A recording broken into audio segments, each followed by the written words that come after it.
Mics are off. Okay, All thank you. right, the mics are on now. Just No wonder keep we 'em dropped off. So, Keep them off.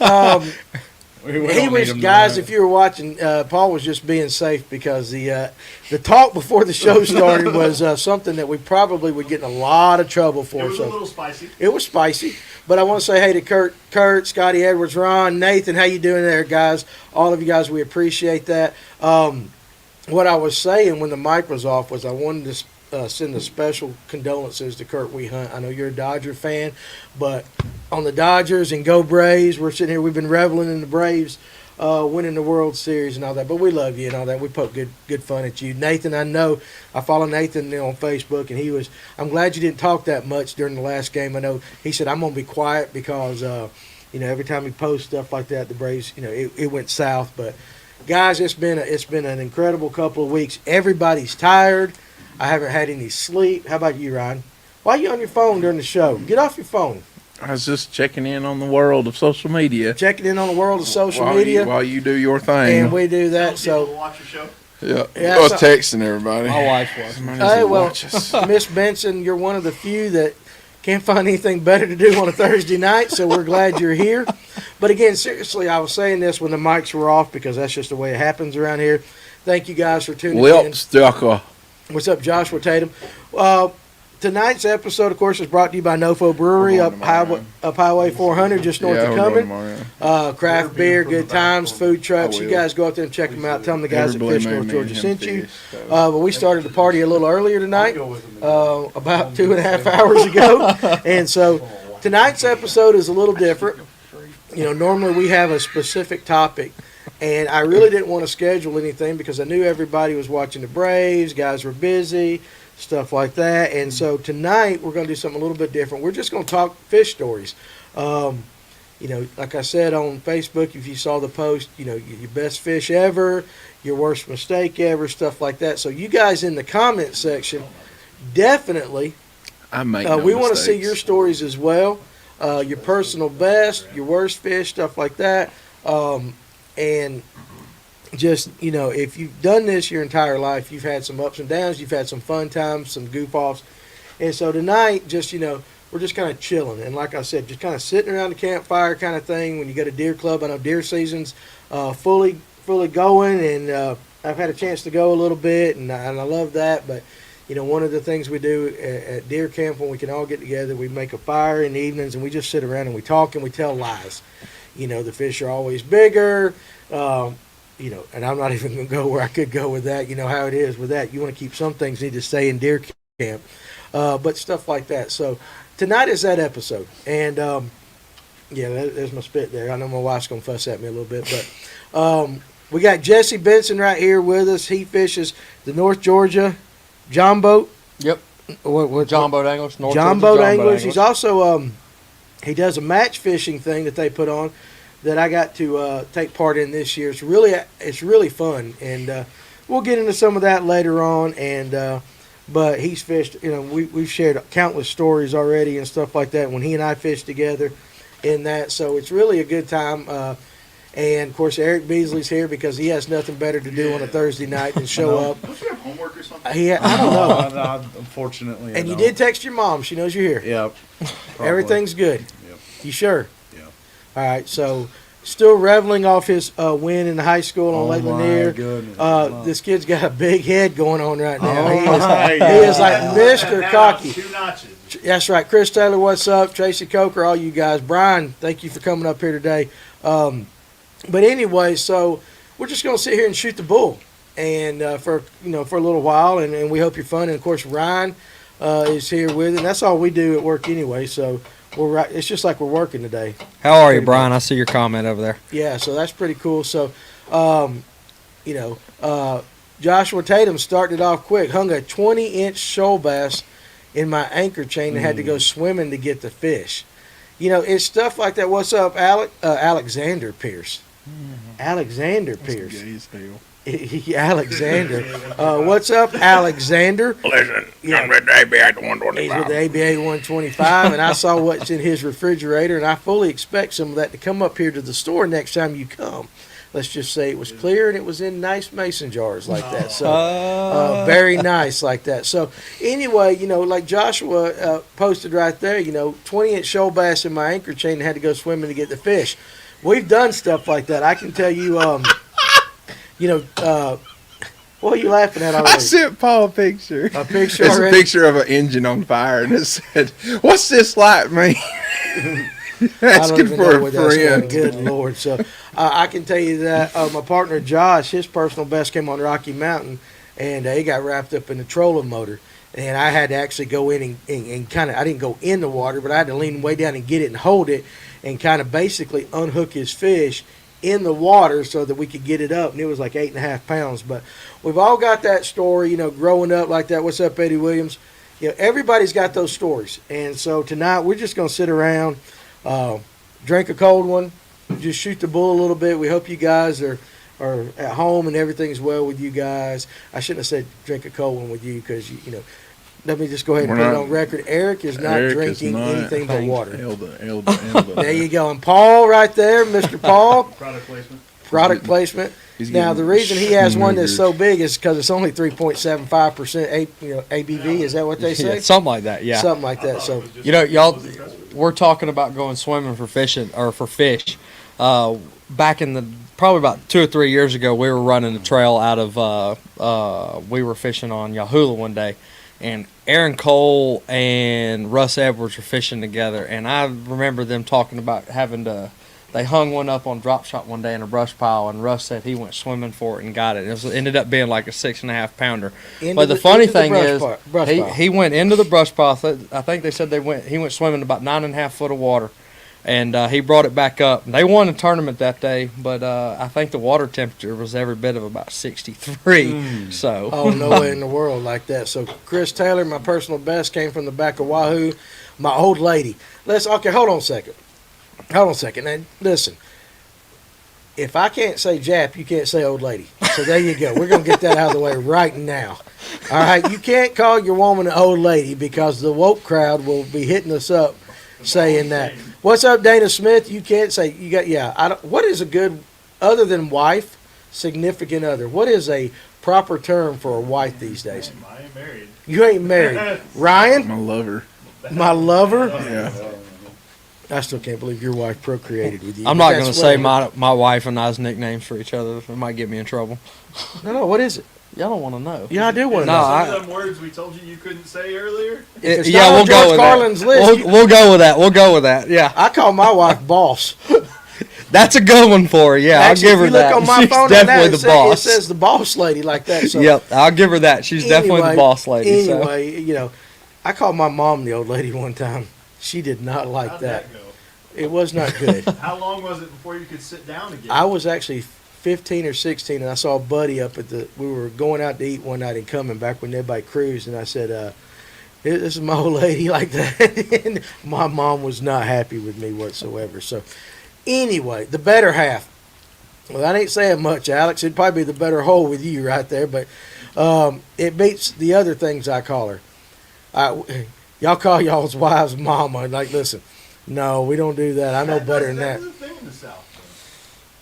Are you knocking Southern slang right there? No. That's Wisconsin. Huh? Wisconsin. She don't call me daddy. We don't know that. We don't need to know. Well, we'll just go with Eric. You might have to leave tonight. So, like I said, we're just gonna have some fun. So, I got fishing tackled days. to rig up. Bye. Yeah, Got my tackled. personal. What do y'all think about that Enu rig? That he knew Oh rig, my yeah, God. my personal best was off of Latham on a flutter spoon in August in 35 foot, and we'll never forget it. Over We can get 10 Butler pounds. up here on the show sometime. Butler, yeah, Butler, we could why do are you that. afraid to be on camera with You know us? why? Because Butler right now has got him a girlfriend. A He's got him girlfriend. a girlfriend. Okay, so Joshua Tatum just sent me a pic on Messenger of right here. So we're going to see his fish right here. I know I can't pull it up for everybody. And the chain, here we go. Oh, that's a nice one. Look at that. Yeah, I wish we could put pictures in the comments. Or a shoal? That's a shoal bass. That's a good looking fish right there. That is. Check that thing out right there, guys. I wish I could put it up there to the camera. Profile picture. That's his Yeah, profile. if you picture. check out Joshua Tatum on Facebook, look at his profile picture. It's a You good can one. find that. That's a hell of a fish right there, buddy. But That's a beautiful shoal Um, bass for sure.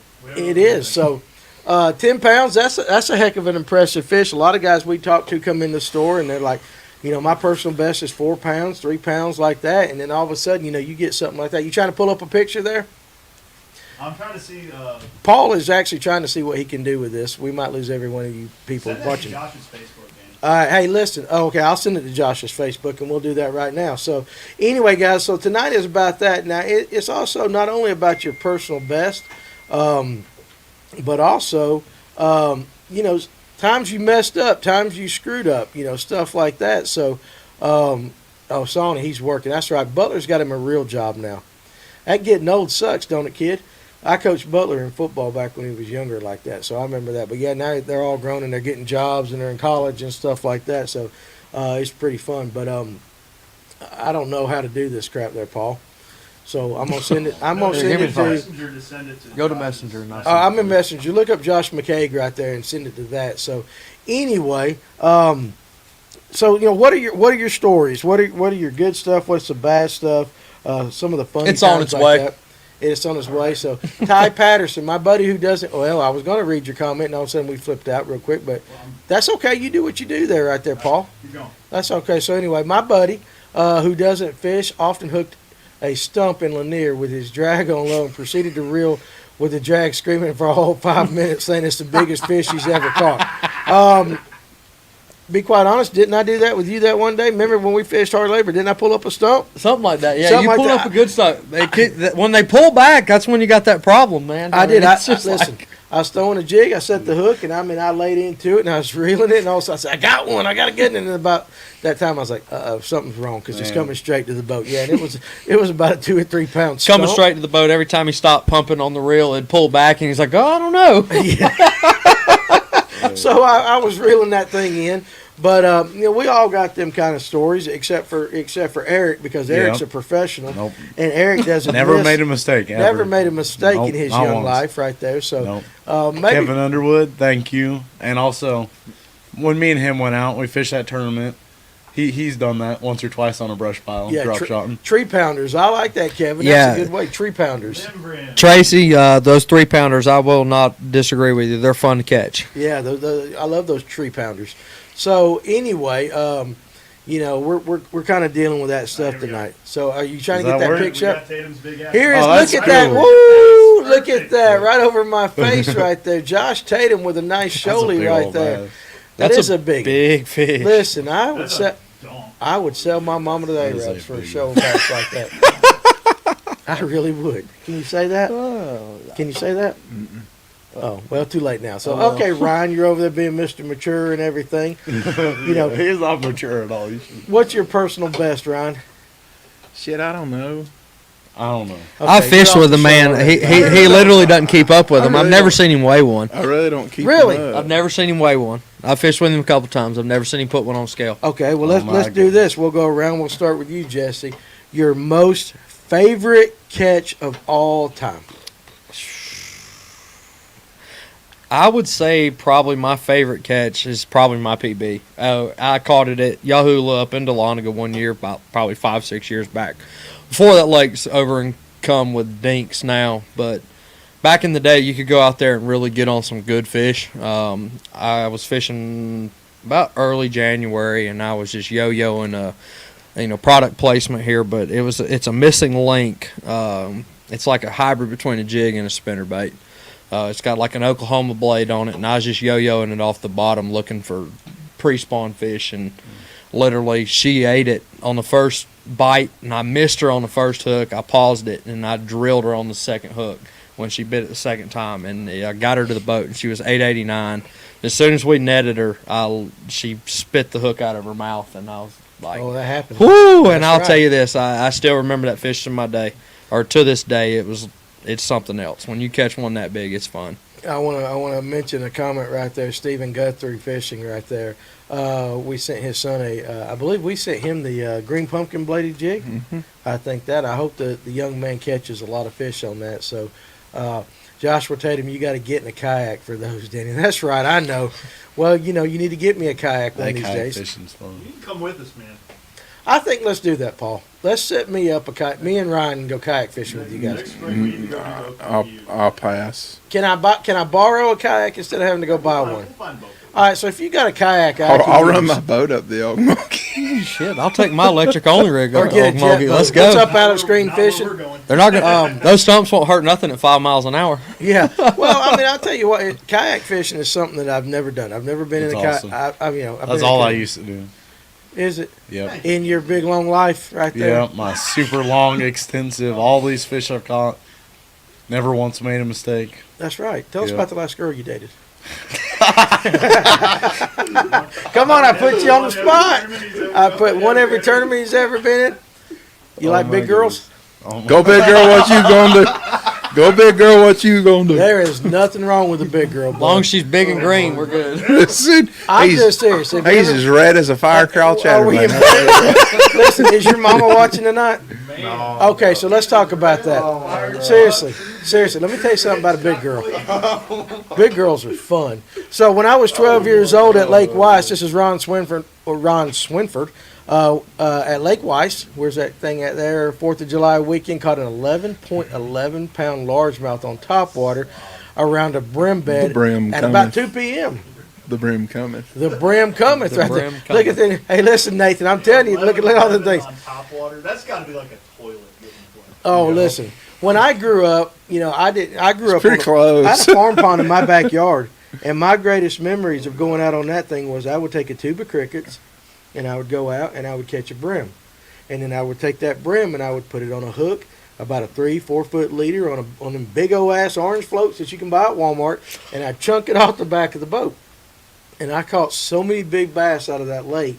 But sometimes I would get lipstick or fishing. I love me some big girls. That's right, big girl love Okay. tonight. Oh my You God. cannot say that Fish North Georgia does not like women. We like women here I like like that. my So. women just a little on the trashy side. Trashy side.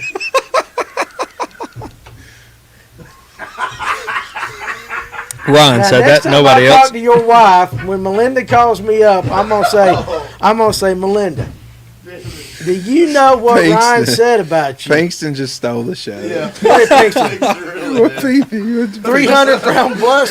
Pinkston, listen, that's right. Listen. I'm gonna tell you what right now. You get a hold of that, you ride it for the full 8, and you've done something. You ride- to Florida and got him a Goliath. You ride them for the full 8, because that's all that happens now. I'm about 50, and that's all I can go. So, Oh God, Kevin! I tell my wife every day I'm gonna hook up with some big girl. Oh, I didn't even read the whole thing for ready. Listen, Jerry. It was a dark time. Dump that comment. It was a dark time. Ain't nothing dark about that. So, it was a dark time. Now I don't know where we're going with that. So, but anyway, listen. Ron, this has the potential to be the last show ever. This At might least be. I'm on it. We're going out with a bang. We are going out with a bang. I'm telling you, the party started up here about 5:30, boys. Listen, we love big. The second Fish North Georgia lost episode. Lost episode. We're not. Are you saying that this one's not going to get monetized? So listen, I'm telling you It's what. too late for that. It could get demonetized. Demonetized. All right, If it's we're gonna get demonetized, That's okay. We'll they sing. don't pay us worth of crap anyway. So like Pennies that. So, on the dollar. So, like and subscribe. like and subscribe right there. Hit that bell, and so you can be notified of any future content that we drop on the page. Coltrane Fish and the FNG Tell-All. Oh, we don't really want to go down that tell-all. We're going to have to make Eric go upstairs like that. So, Bass Fishing Live. I'm sitting next to Help Steve. me, I'm they won't let me scared. leave. Oh, Man, don't say. you're in the same, if you're in the same room next to Steve, You're in I'd the- be scared too. Ask him about his ham sandwiches. Right You're in there. the. You're in the. Ask him about You're that in ham the. sandwich. You're in the arms of an angel. Look at that. Steve Pinkston got to have that cardio. For 8 seconds, your heartbeat don't even get up. You just rope it and go, buddy. So, Oh my Lord! I'm serious. I'm going to tell your wife you said she was trashy. She ain't. I said, I just singing the You song. like your women on the trashy like side. And That's cocktail wage. you are a one-woman man. I said, I know that ain't she cool. Oh, my God. I dig. Glad I have this Yeti. This is getting good like that. So Facebook, look at this his camel camel toe in toe. the front. What are we talking about?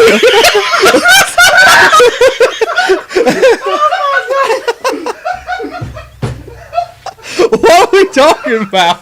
Jesse, you got a camel toe on. Yeah. Oh my God. You hoofing it, dude. Oh, let me get Jesse's drawers. What are you talking about? Jesse, Jesse, You ain't the front left. Jesse, Damn it. Jesse, I'm glad you ain't got no yoga pants on. Jesse Camel Toe Benson is here tonight from that? North Georgia Jumbo. That's a new nickname. Camel toe. I guess. If I'm gonna tell it, I ain't got no underwear on. I don't ever wear underwear like that. It makes Oh, it says not me. It's not me. So who's the camel toe? Okay, so Facebook user. If it's not me, who if is you're it? on Facebook, you need to go to StreamYard.com. Across Across from Jesse, that's Year 2000 shorts. Eric. It's, Eric. 78 and Eric. shorts. Eric, do you even know what a camel toe is? I don't even think he does. No, and it doesn't Oh shit! Okay, we're not gonna. This stick is to- definitely the last show. So if you're on Facebook, you need to go to StreamYard.com Oh, /Facebook, and you need to put your name in here. So it's not Jesse Camel Toe, it's Eric Camel Toe Beasley. CT from now on, buddy. CT. I Oh, mean, my my God. Knuckles. Sit close again. You got underwear on? Yeah. I Have you cover him up, Paul? This is a family show. Eric's mom comes and oh no, I ain't gonna say that. So wow, CT, Kevin Bolton in there. So, do you know what we're talking about there, son? He don't know. Look, he goes, I hate you guys. He's gone. He Like your gone. nuts were hanging out over there or something, buddy. He gone. He gone. This show's going to be R-rated. He gone. We have embarrassed the teenagers. We have embarrassed. heard a rumor that half of Marble Hill saw you last week. Oh yeah, I was sitting. What was I doing? You're painting. I was painting, and I I walk didn't have around. a pair of I underwear walk on. around the corner and look. Oh my God! I turned and looked at the road, and I turned back and looked at Danny, and I was like, "Yep." Yeah, I didn't have no underwear on, boys. So there you go. Wardrobe malfunction. Listen, I'm a free swinger. I believe in giving them boys Oh my God, some this is room. awful. You give them boys some room. I don't want to get gauded up. I got to keep them in. Lord. October, that's right. We are them. Oh, you know, my like that. So, Lord. but yeah, Facebook user that says this is awesome. Go to StreamYard.com /Facebook so we can see your name. I want to actually give you credit for for calling whoever said that Daniel Eric Smith. Beasley has a camel toe. You Daniel are now Smith, whoever we that ain't even is. going to ask. We're not even going to have a question of the week. I'm going to send that man some stuff because from now on, for the rest of your life, you're going to walk in this store and I'm never going to call you Eric again. You're now It's just gonna known be as- CT. I'm going to call you Camel Toe. What's up, Camel Toe? And you know what? Eric's kids are gonna grow up wondering why his oldest best friends call him. Yeah, why, Daddy? Why does your friends call you Camel Toe? Well, son, what don't worry, happened son, on the you'll learn that FNG one day. Show, What happened was well, what happened? And you'll lie about it, but that's okay, son. So I mean, listen, it happens, and you just got to accept it. But listen, you got to get some shorts that don't cut off your circulation because you got to have them swimmers when you get older. oh Lord. You got to procreate at some point like that. Oh, Jedi Junior equals camel toe. You can't. I heard that LJ had a camel toe, so there you go. I mean, so Coltrane Fishing, you're going to need an ID to get in the store. ID to get in the store now. That's right. So be careful, free swinging. Danny Core likes those little dough balls. Hey, listen, that's right. That's right. And what did he say? Carp. Oh, carp like them dough balls too. Carp like them dough balls. Big goldfish like him. Listen, I mean, I guess that can get. Have you ever skinny dipped? Oh my God. All right, we're taking this to a whole nother level now. Let's be honest. Look at Nathan. How about this weather? Thanks, Nathan. Hey, like this. Hey, listen. Have you ever seen a grown man naked? You never watched Airplane, have you? Have you ever seen a grown man naked? Have you? Just say no. Just say no. The proper Listen, answer is no. There is somebody out there says, you know what, I'm going to check out this FNG show tonight. And the first like thing, Ryan, but my dad says he doesn't try hard enough on defense. oh man, that's bad news right there. I know. Moose knuckle. Moose knuckle. We're having some fun and we'll have some more fun. But right now, Aaron Martens passed away today from wire to fish. That is sad to hear. You know, he was a great fisherman. I got a story about that. You do got a story about that. I do. Well, what's your story, Paul? About Aaron Like the Aaron Martens Martens. Madness? Come over here. Come Like over here. Alabama Aaron Martens. Yes, Picasso Aaron Martens. No, you don't have to. This is actually, it's a good That's story. sad. All right, what's the That's story? This is a sad day. What's up, Danny? And this is actually really kind of funny. When I first started following Fish North Georgia, and Aaron Martens got sick, they had a big online tournament to raise money. There's a lot of money involved in whatnot. That's right. And Danny did a promotion for that, I did. which was the highest Fish North Georgia finisher among Fish North Georgia members. Got a free FX rod. That's right. And I fished the crap out of that tournament, and I finished, I think, like 33 out of 250 or whatever it Look at was. this. And Danny called me up here, and I came up to get the rod. This was before Paul was cool, though. We knew Yeah, Paul was and they said, well, you know, it was back when we had the setup upstairs, and they said, well, why don't you, here's a chair, why don't you sit down and talk every now and then during the live cast? And that was the first time I come up here. And that was, for me, kind of where it started. That's exactly right. And it was all So, due to Aaron Martens. Roundabout kind of way. That's exactly Without right. Aaron Martens, Yep. I wouldn't be here right now. That's exactly right. And let me add to that story. I don't think I was- Danny likes me hosting the show. Where the hell did that Where'd come that come from? I was reading the comment. Way to bring us down. Where is that? I mean, dang, son. I mean, that was right off the cuff. Actually, here's Every actually. time you're gone and I come back, he always comments. Glad to have you back, Danny. Oh, that Danny. Yes. I don't think he You likes suck, me. Ryan. I don't think You he suck. likes me. Oh, there's Daniel Smith. Daniel Smith. Okay. There you go, Daniel Smith. That's awesome. But I can still But- kick the majority of people's ass at fishing. That's right. You're okay. good. Yeah, that's all right. I do the talking, you do the fishing. So here's actually the finish of that story that a lot of people don't know unless you watched it that night. Is I got Paul on the show, and we had Sal Pinto on that night. No. You remember Sal was on that Yeah. night. Oh, yeah. So anyway, I get to the point of the show, and I'm like, right here. All right. So this was Paul Conan, and he was the number one finisher. He finished ninth or whatever the hell you finished like that, and we're gonna give him the FX rod. And Sal goes, "Well, I fished that tournament and finished fourth." And I'm like, "What?" And he goes, "Yeah, I finished fourth." So my ass ended up giving away two FX all rods up that on your night. face. And I gave you like 3 days to figure that out. I was like, Yeah. Because Danny had texted me on like Monday. He's like, "Oh, you won." I was like, "Oh, that's cool. But make sure, because there's 30 something places between me and the That's top." right. That's right. But And hey, he's a good man. You stuck to your guns. I did. I stuck the guns. I've I caught did a that. lot of fish on that rod too. Have you? There you go. Nathan Dunn, I finished third. Well, buddy, that was a year and a half ago. Too late. The statute of limitations has passed has on that. expired. Your 6-month window is gone. That's right. But I mean, it is sad to see that Aaron Martens passed, and we've kind of been dealing with that a little bit up here at the show. Look down. Josh is do what? He said, "Look down." Yeah, He said, "Where's my rod?" Paul Look said, down. down.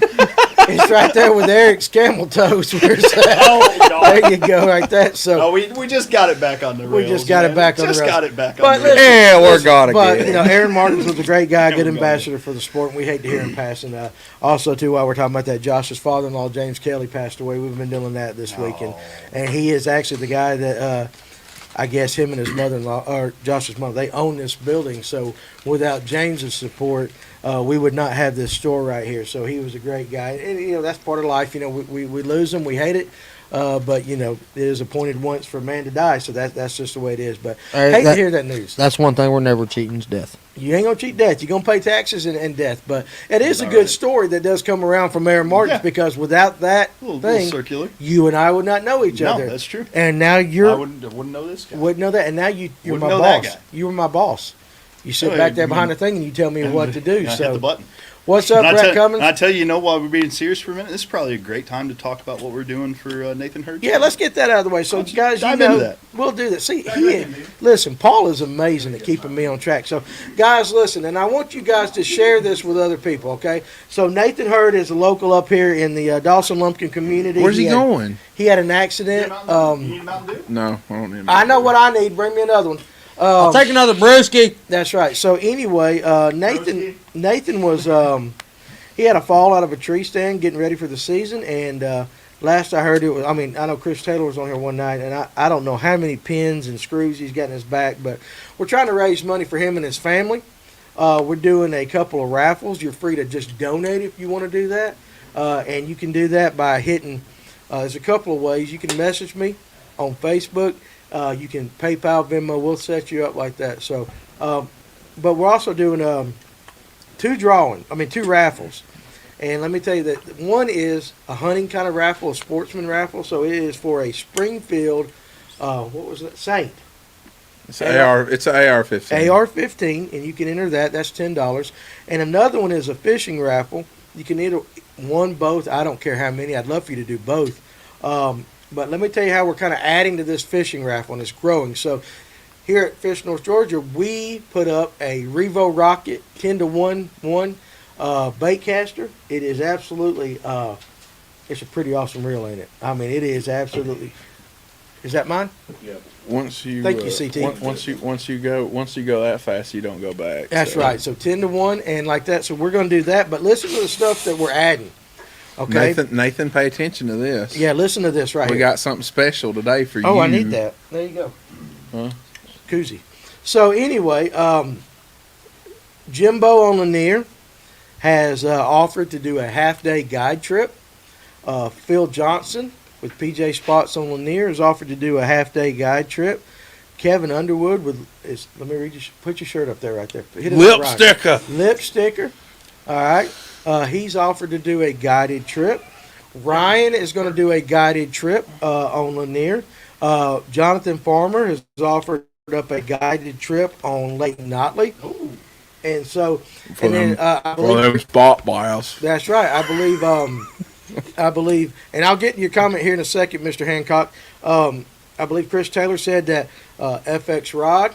We're going to give away an FX Rod, and this is all one package. So $10 gets you 1, 2, 3, 4, 5 guided trips.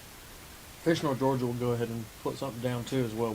Fish North Georgia? I'll run a guided trip as well for somebody. North On Georgia electric John phone. boats or Yep. fish? Okay. Hickory log. We can, North Georgia John Boats Anglers will run a Well, hey, guided listen. trip as well. What's up, guys? So that's 6 guided trips, an FX Rod. I think he said Mr. Farley was going to offer some baits. I'm sure we're going to throw some True Grit stuff in there as well. So for $10, okay, for $10 you can enter one or both. Okay, so listen, here's the deal, and I really need your guys' help. You know, I said I wanted to raise $10,000, and I mean that's a really high number, and it might not be attainable. But the bottom line is this. Okay, now we'll get back to having fun and goofing off in a second, but the bottom line is this. Somebody in our community, an outdoorsman, needs help. Okay, we want to help them with medical bills. We want to help provide his kids Christmas. Okay, he's got 2 children. I said 3 the other day, and I was corrected. He has 2 children. I don't think he's going back to work. I don't know when he'll be able to go back to work. So people like this need help. All right, and so we want to step up. We want to do this. We need you guys to tell your friends. If you go to church, tell your church. I know churches do love offerings all the time. Hey, tell them, hey, you know what, this Sunday, can we take up an offering for the Herd family? Fish North Georgia is going to do that. Cold Train Fishing, where do we donate? Well, if you want to go, and this is on PayPal, okay? If you go to PayPal and go to Danny at Fish North Georgia to pull up True Grit Tackle, you can send me a PayPal request, a PayPal there. If you want to be entered into the raffles, all you got to do is do that. And what I will do next time, it'll be tomorrow if you send it tonight, what I will do is once your money is received, I will pull out the tickets, I'll sign your name, and I'll put it in either raffle you want. I'll send you a picture with your numbers. Now, originally we were going to do this, you heard it here first. Also, yeah, there's 2 tournaments that's going to be held on Black Friday. Both of these will be benefit tournaments for the Herd family. Now, one's going out of Little Hall. This is for all you Lanier guys, you big boat guys. Okay? No limit on the amount of boats that can be in this. And that's what Chris just said in the comments. So that's going to be one. That money will go to the Herd family. On Varner, Black Friday, on Varner, Chris Gayton is running this for me. There'll be an electric-only tournament on Varner that same day.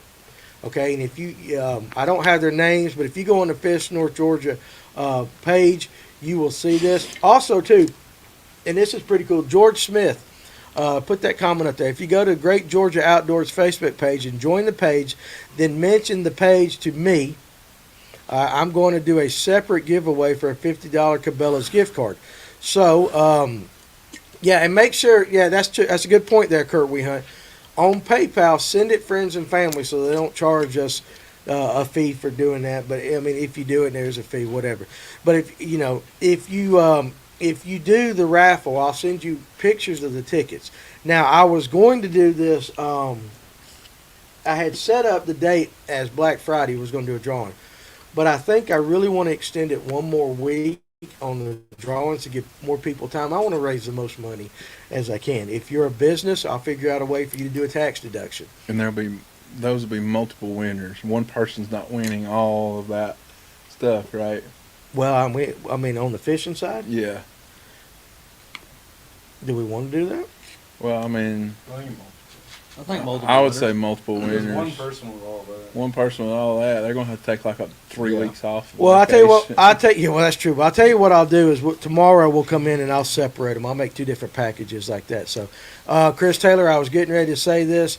If you win one of these and you're on a guided trip, tip your guide for gas. I mean, shit, stuff's up about $4 a gallon right now. So that's If you want to go fast, On the electric only side, we're just going to have fun, just so y'all know. So whoever wins that electric only side, we're just going to have some fun fishing. And let me suggest this, and I know most guys do this when they go to a benefit tournament, and you win. Most of them are 50% payback.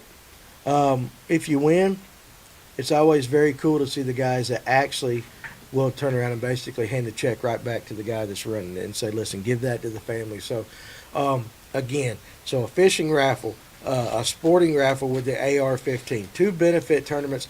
And then if you just want to donate, contact me and we can figure all that out and we'll do that. And so, and also one other thing I want to say, I put that stuff out and I always get a lot of people that like it. Okay, it's one thing to like it, but I really want you to act on it, okay? It's $10. Guys, let's be honest. $10 is 2 cans of dip. It's a cheap 12-pack of Busch Light. It's a Happy Meal or something at McDonald's. That's about a 12-pack of Busch Light. Mm-hmm. It's a Happy Meal, and we have fun here.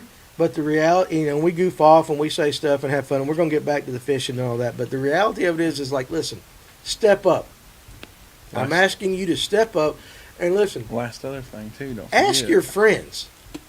Ask your friends. We might do that. We might separate for each guide trip. I might do that, Brian Mark. That might be a good idea. So I'll post that. But listen, step up. Go ask your friends. Say, listen, we're raising money for this family. I don't care if it's $5 you want to donate, $10 for a raffle, $100 for this, whatever. I mean, it's 100% of the money that comes into this store is going to the Herd family. And it's going right there. So there you go, man. I appreciate it right there. So, $10. And what's funny is I have on the Fish North Georgia group page alone 5.5 thousand followers. If one half of that gave $10 a person, that would raise $27,500. Think about that. $27,500, and we didn't set that, and I don't expect everybody to do that, but I'll make sure you have tickets there at the thing. Not even 2 cans anymore. Somebody called Grizzly. That's right. It is.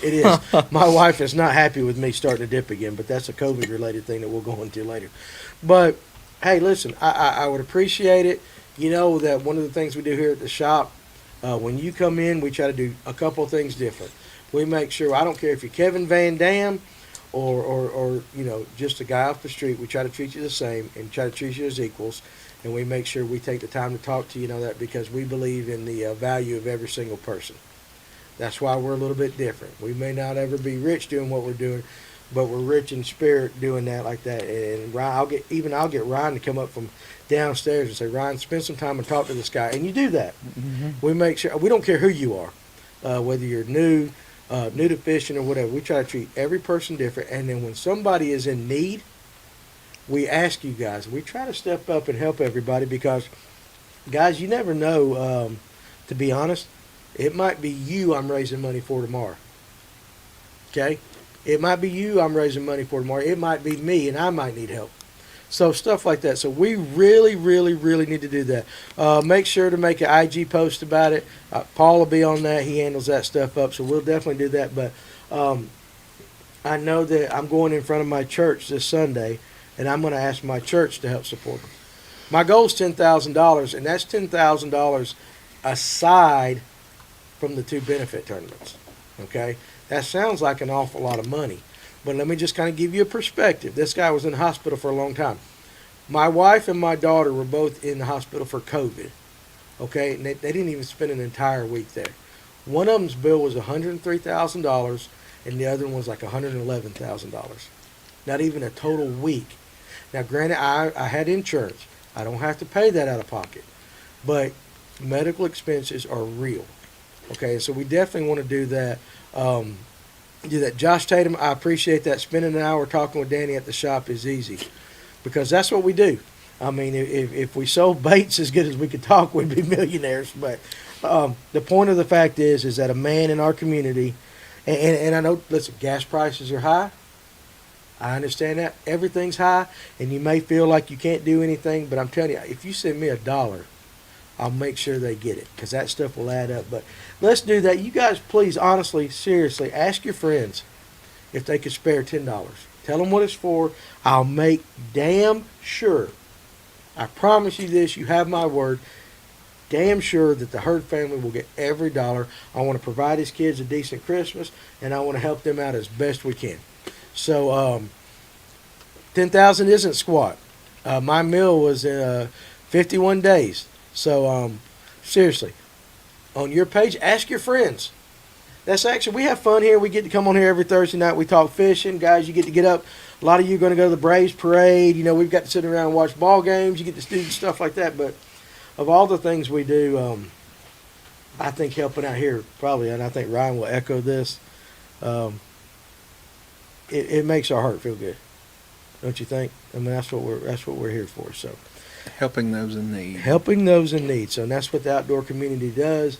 And so anyway, that's all right, Neil. Hey, listen, and that's good, Tracy Coker. That's a good point. Whether you win the raffle or not, it just makes you feel good being able to help someone out.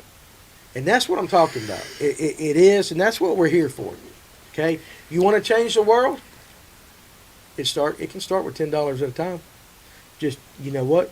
It'll make you feel better, and you'll get into a rhythm where it becomes second nature. For those of you that are of faith, hey, listen, that's what we were put on the earth to do. You help out the people that are in need. So I'm begging you. And I hate to use the word begging you, but I am really. You guys don't hear me say that word a lot. I'm begging you, help me raise this money for this family, and to do right by them, and to do right by us. And Nathan Hurd will be at the Little Hall weigh-in if at all possible. That's good. Duff Boyd video. I'm not sure what you mean by that, but we'll kind of figure that. Is Ryan asleep? He'll get woke up right here. We're in the serious part like that. So Don't forget what we had happen today with our friends across the street for Nathan. That's right. Why don't you fill him in? I forgot about that. Thank you for reminding me. So our friends across the street here are new friends right across the street from the store. They own a company called Golf Club Brokers.com. You can go online and check them out. Davis Miller and Heath Finn is their names. Damn, anyway, Davis came over today and he was like, "Hey, I heard y'all were doing a thing for that guy," and it was like, "Yeah, Nathan Hurd, blah blah blah, whatever." He said, "Well, here's a golf club, and this is they retail like $500, and this is one that he said probably had like 40 balls hit off of it. Yeah, so it's like basically brand new. Yeah, yeah, it's like pretty much brand new. Like I looked at it today. I'm not a golfer, but I'm gonna go ahead and tell you right now, the front plate on that driver has like no nicks on it, so right. like you wouldn't know. So for guys like Nathan who also like to play golf, there you go. There's one. That's another raffle giveaway that we're going to be doing too. So we just want to shout them out, though. Golf Club Brokers.com. Come on down after you come over here and come buy some baits. If you golf, go right across the street afterwards and go get you some clubs. So They got a pretty good Venmo. selection. Gotcha. Yeah. So, Duff, what you can do, if you'll go to Facebook and you'll message me directly, Danny Pruitt on Facebook, I will actually, if we're doing Venmo, for you guys that want a Venmo, I will send you my wife's Venmo. We don't have one for Fish North Georgia, but she's going to take it out and we'll put it to that. If you're on PayPal, again, Danny at Fish North Georgia, through PayPal will pull up True Grit Tackle, and you can send it to me there like that. So, again, it's awesome. Now, and what's pretty cool is they're going to open a retail store. Mm-hmm. Right now they're online, but at the They're 1st of online. December. December 1st, they're going to be open. That's right. So To so come walk in. you guys, instead of going to some of your other bait shops, you come to Fish North Georgia, and then if you play golf, we'll send you right across the street. You pick up some good golf stuff, and we got your butt set. I mean, you can golf, you can fish, and a lot of good lakes on a golf course. I don't know about y'all, but I always kept a damn little old extended rod in my golf bag. I don't doubt that a bit whatsoever. But good. And I'll post a picture of that. Well, let's post. You won't be here tomorrow. Just for that saying, tomorrow I'll be at the store, but the shop will be open Saturday. Ryan will be here working while we're attending James's funeral. So if you guys are out and about Saturday, y'all come on in and see Ryan. I'll post a picture of that club tomorrow. And so Ron Swinford, never doubt that a small group of thoughtful, committed citizens can change the world because it is the only thing that ever has. That's right. You start small. But small guys can do great things. So, but we'll get back to the fishing talk right here again right now. But please, I ask you to donate, buy the raffle ticket, talk to your friends. If you go to church, talk to your church. Maybe possibly I can send you the details of everything that is going on so that you can approach that. If you have a company, we'll figure out a way to do it where it's tax deductible. I'll figure something out, whatever we got to do. But of all the fun that we're having tonight, that's the most important thing. We want to make sure, and that's why I spent a little extra time on it. I appreciate Paul. I was going to do it a little later in the show, but I appreciate Paul bringing it up right now. So I know he's a hunter. I don't know how much of a fisherman Nathan is, but I don't give a damn. He's one of us, okay? He's a man with a wife and a couple of kids, and I know that if it was me and people got on here and Ryan got on here next week asking for help from me, I know you guys would help me. Help. That's right. So I want to help. I want to help the Herd family, and that's what Fish North Georgia is all about. 100%. Have fun fishing. Let's learn a little things. Let's help our fellow man. So, y'all guys good with that? You good, CT? I'm not gonna call you Eric anymore. You good, CT? Yes or no? If a group of apes can raise AMC stock to $60 a share, the sky is the limit. That's right. That's right. We're better than the apes. All right. So anyway, let's get back to the fishing talk right there. You guys hit me up. You can message me on Facebook or Ryan or even Paul on Instagram, whatever. We will direct you to the right way to do this thing. So let's get back to the fishing talk. CT, favorite fish of all time. What you got? Probably my first 5-pound spot. I gotta say, top water. That kind of changed it. Because, I mean, I've caught a 10-plus pound largemouth. Spinnerbait, just North Georgia ponds. I mean, you run enough of them, you just catch it. That's right. I mean, I was too young to really even know, though. I was just chugging a spinnerbait with a big old spinning rod. And it just ate it. I mean, I barely even remember that fish. Tim Hancock would love that. Yeah. The spinnerbait that you caught one on spinner. What'd you catch that spot on? What'd you catch your 5-pound spot on? Top water? The 5-pound spot, that was top water. Which one? What was you throwing that day? That had to be the Lucky Crafts. The gunfish that's more of a pencil popper, not the normal gunfish. 135. Yeah, okay. Yeah, that one, that had to be the first one. And that really changed it. That's when I knew. Because I was on Lanier. Right. Gosh, I really started seriously fishing it during the spring. I'd done a couple of trips and a couple of tournaments the year before, but other than that, really started fishing it before, like in the spring. And that's the first big fish I caught. And that kind of dialed me into what these big fish were doing. Yep. And I just kind of rode that and just figured everything out through that.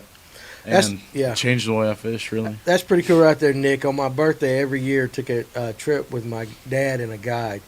And, that's a lot of things, too, that, I've thought about recently. My dad was not a big lake fisherman. He was a farm pond guy, and I don't know how many hours I spent with him throwing crickets.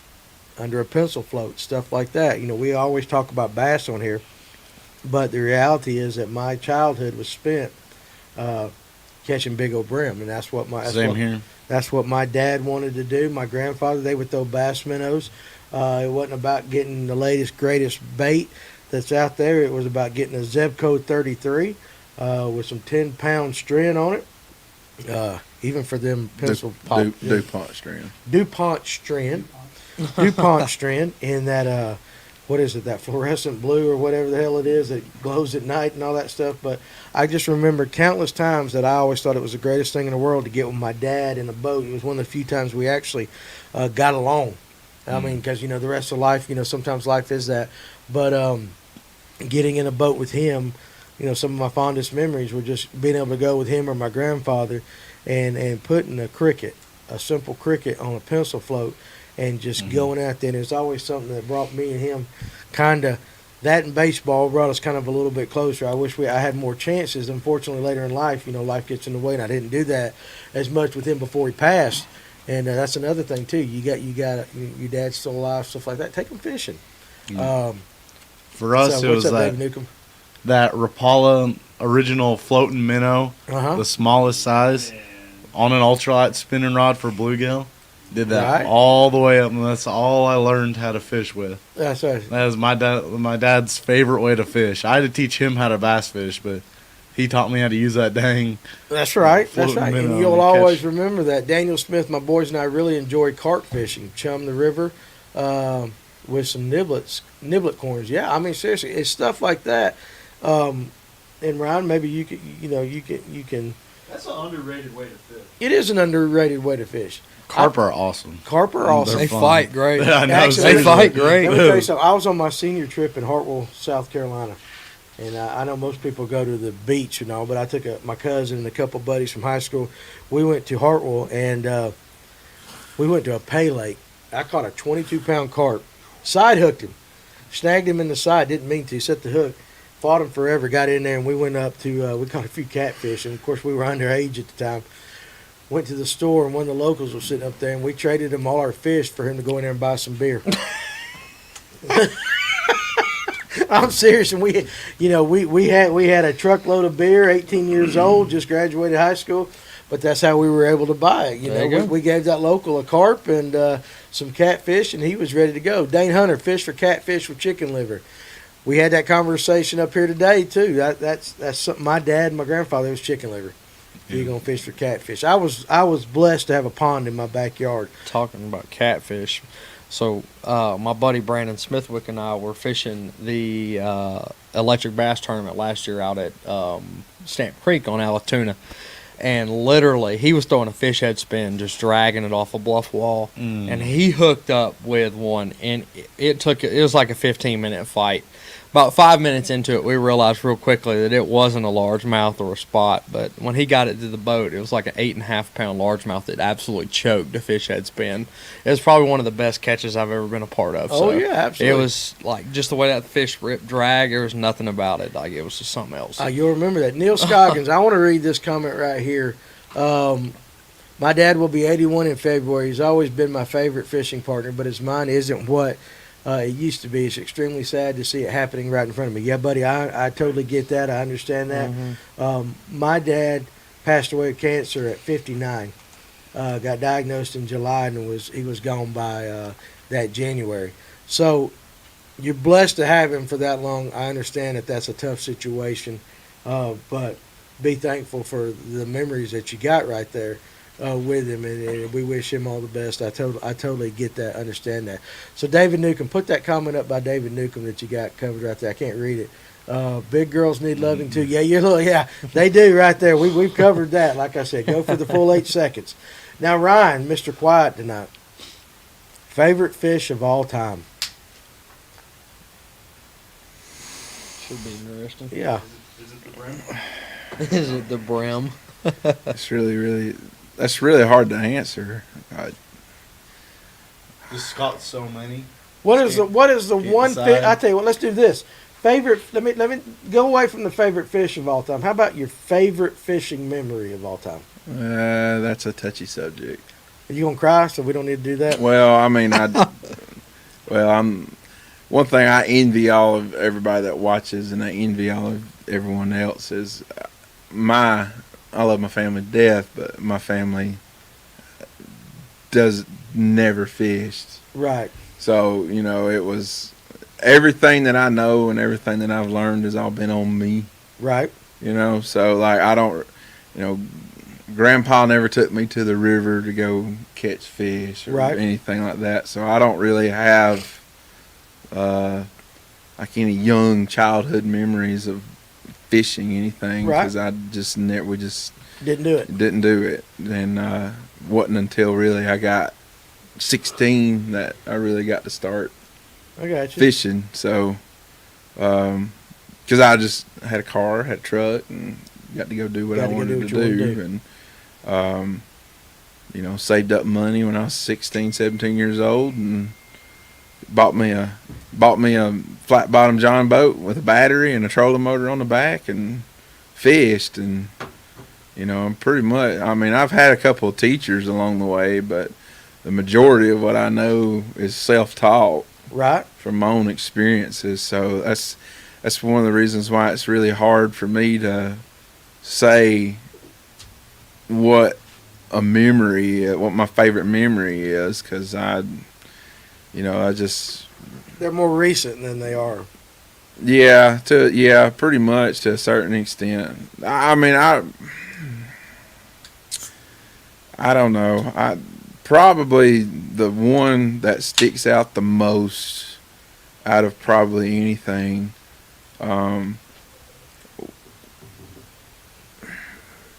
is probably one of my first buzzbait fish on Lanier Okay. is probably the one that sticks out the most. And that might have influenced you to continue fishing the buzzbait to this day. Well, it was a 6-pounder, so Right. And I've been in the boat that was with the him. first bite I got on a buzzbait. So Probably it's- shocked the hell out of you, and you're like, "Whoa, here we go!" I didn't even set the hook, man. I was scared to death. I was 18 years old, and I was like, "Holy crap, what just happened?" Right. And I don't know. I every fish I catch is just I don't know. Special. I appreciate it. I appreciate it a lot, I guess. I understand that completely. Listen to that. There you go. There's nothing wrong with that. I can agree with that. Even the little ones, there's something special between catching them. You're tricking a wild animal into eating something artificial. Yeah. If you're sitting here fishing artificial, there's something about it. Yeah. It's pretty cool. I totally agree with that. I've been turning my volume down.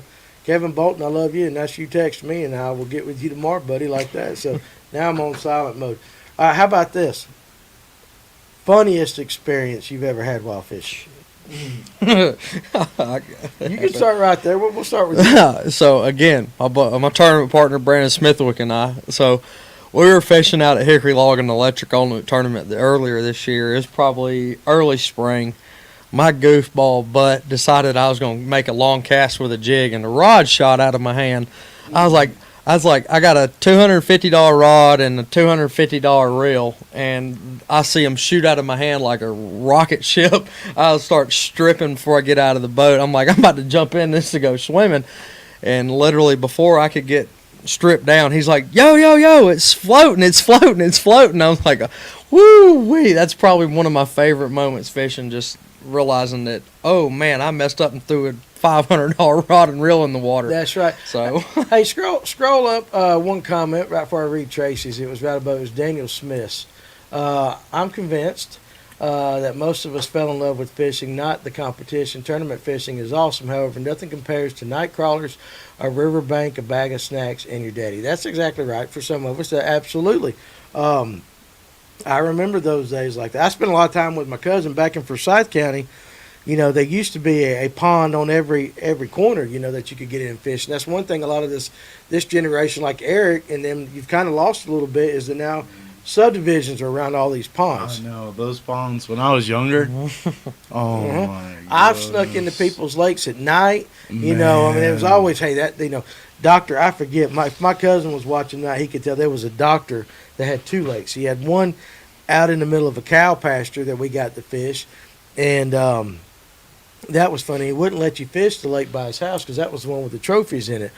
But apparently, you know, when he would go out of town, we knew it, and because the gate would be closed, and we would sneak out on it. We'd stay up all night playing ping pong so we could be up on that lake at daylight, get in there, sneak into his house and fish and doing stuff like that. So, you ever been shot at while fishing? Nope. Sneaking in somebody's lake? We've had dude walk up with a shotgun. That was actually pretty recently. Recently? I become best friends with Holly Springs Police Department when I was in high school fishing Harmony on the Lakes and Bradshaw Farms. Oh my God! Well, They kick you out for that? oh, yeah, I have back fished Harmony when- on the lake so many times. I've never been kicked. But I got a basketball you know, now. I don't do that anymore. Harmony on the lakes. Before my Yahoo personal best, my personal best back then was a 7-pounder out of Harmony on the Lakes at night. That lake's got studs in it. Mm-hmm. It has absolute studs in it. But I can honestly say, Holly Springs Police Department become very good friends with me between running Bradshaw Farms and Harmony on the Lakes at night when I was I never fished Bradshaw. Yeah. when I've I was never done. running I would run the Bradshaw golf course. I'd run the Woodmont golf course, and then obviously Harmony on the Lakes when I was in Woodmont high golf school. course. I can live tell you, I right- dealt with Cherokee County and the Holly Springs Police Department on several occasions at night, getting run out of neighborhoods. I live about It was worth it. I live about 2 minutes away from Woodmont. Look at Kurt Weehunt's comment right there. I'm gonna kick him in the nads next time I see him. Danny, I remember the first blow up I got on a whopper plopper fish like it was yesterday. You should have been there. You dog. You Do they right actually there. eat a whopper plopper? They do. I mean, I've thrown them things like thousands and thousands of times. I ain't never caught a fish on it. I'll pick up a walking bait behind it and then catch the crap out of them. I can't catch a fish on a whopper I plopper. wish this I was haven't had very good luck either. an adult show and Eric wasn't here. I could tell you a lot of good stories about fishing at night, stuff like that. I have a no. Maybe it's good that Huh? I'm here. Maybe it's good. What's stopping you earlier? I don't know. Yeah, seriously. I'm about to get Ryan's. my wife might be watching, and I this have was a- before I her, have so a I night can't one. tell these stories. I have a couple of night ones. I have one. I think I'll pull Ryan's cord here on this one, but I think I'd rather throw it a have to damn deal with toad the fat than a girl? whopper plopper any day of the No? week. Huh? I said I think I'd rather rather throw a toad than a whopper Look at plopper any Daniel day of the Smith. week. True story. Never caught a fish on a whopper plopper or a chatterbait. Chatterbait I have. Chatterbait. You're Right. missing something on chatterbait. Oh, my You just God. gotta throw it. You just gotta keep Won't you- throwing it. Just keep throwing it. Oh my Listen, God. Eric. Dude, I once know- you Oh throw that my thing in the God. mud and then it goes. y'all gotta eat it farther. That's right. If you guys have watched the show over the last month, what is so funny is to watch Eric come out of his shell. You remember the first time he was on the show? He was like, he wouldn't talk. He wouldn't say nothing. What? I caught a fish on one there. Sweet It was child big. mine. And then we made him sing, and then now he's over here like, oh yeah, I He was like, remember he was yesterday," like, you know. oh. That's right. It was a 5-pounder. It's like, I love skipping jigs underneath docks, dude. There's nothing like it. It's just like this whack, and you're like, oh my God. He's just so hilarious. Cream will rise to the top. Yeah, the Here- cream Here's will rise something, to the Ron, top. that I got something. My best memory of fishing. Oh man, Paul always says that I miss it. Was when I was a kid watching my grandmother, who never fished, hooked a pound crappie. She was so happy and had no clue what to do to catch it.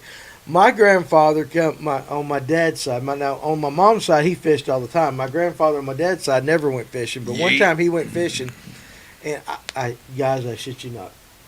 He took about 10 pounds of line, put a hook on it, put a worm on it, threw it over a dock, and tied it to his toe. Mhm. I'm not lying. He sat there, he was quiet the whole time. We're fishing, we're throwing everything. And when he get a bite, he would kick. And he would reach down there and he'd pull the line in and get a brim. Get another worm, throw it off back in the thing, and he would kick. So, I mean, it was a simpler time back then and there. My favorite fishing, memory of fishing, has nothing to do with fish that I can tell on this, that I'm allowed to say that in case my wife is watching. But my grandfather and I ran a trot line one time on my dad's lake across the thing. And so we were going down there, and he'd do it with chicken liver and all that. We get in the old aluminum boat, and we pull it up, and you get a catfish and rehook, and he's going down. Well, it was probably about I don't know how much it weighed at the time, but a big old loggerhead right there was on the trot line. Wasn't moving when we pulled up, and my grandfather goes, just reach down there and grab it by the head and pull it up. And I reached down there off that aluminum boat, and I must have been, sheesh, I was probably about 12, 13 years old. And I reached down there to grab that turtle, and that son of a gun come alive real quick. I mean, real quick. He thought that was, and I mean, it scared the hell out of me. He thought that was the funniest thing he had ever seen in my life, and I learned real quick what a loggerhead was all about like that. So, stuff there. Lipstick or fishing, I got a question. What would he have done if he had hooked a 10-pound lip? Kick harder. Who was that to you, or who's that comment directed at? He's I talking think it's about to your grandfather. toast, your grandpa. Well, hell, I guess his toe would have got yanked off. I don't know, but I just remember that's the way he fished. Let's give my boy Daniel some chatterbait juice here. You know, I've thrown my arm off and nothing. Chatterbait tips. Okay, so I'm going to give you one that I heard from somebody else. Yo it. Yeah, well, Throw it where you throw lost the crankbait. toe. He fishes a little bit different. I'm not going to say the guy's name, but he fishes on Lake Lanier. And he will throw it out.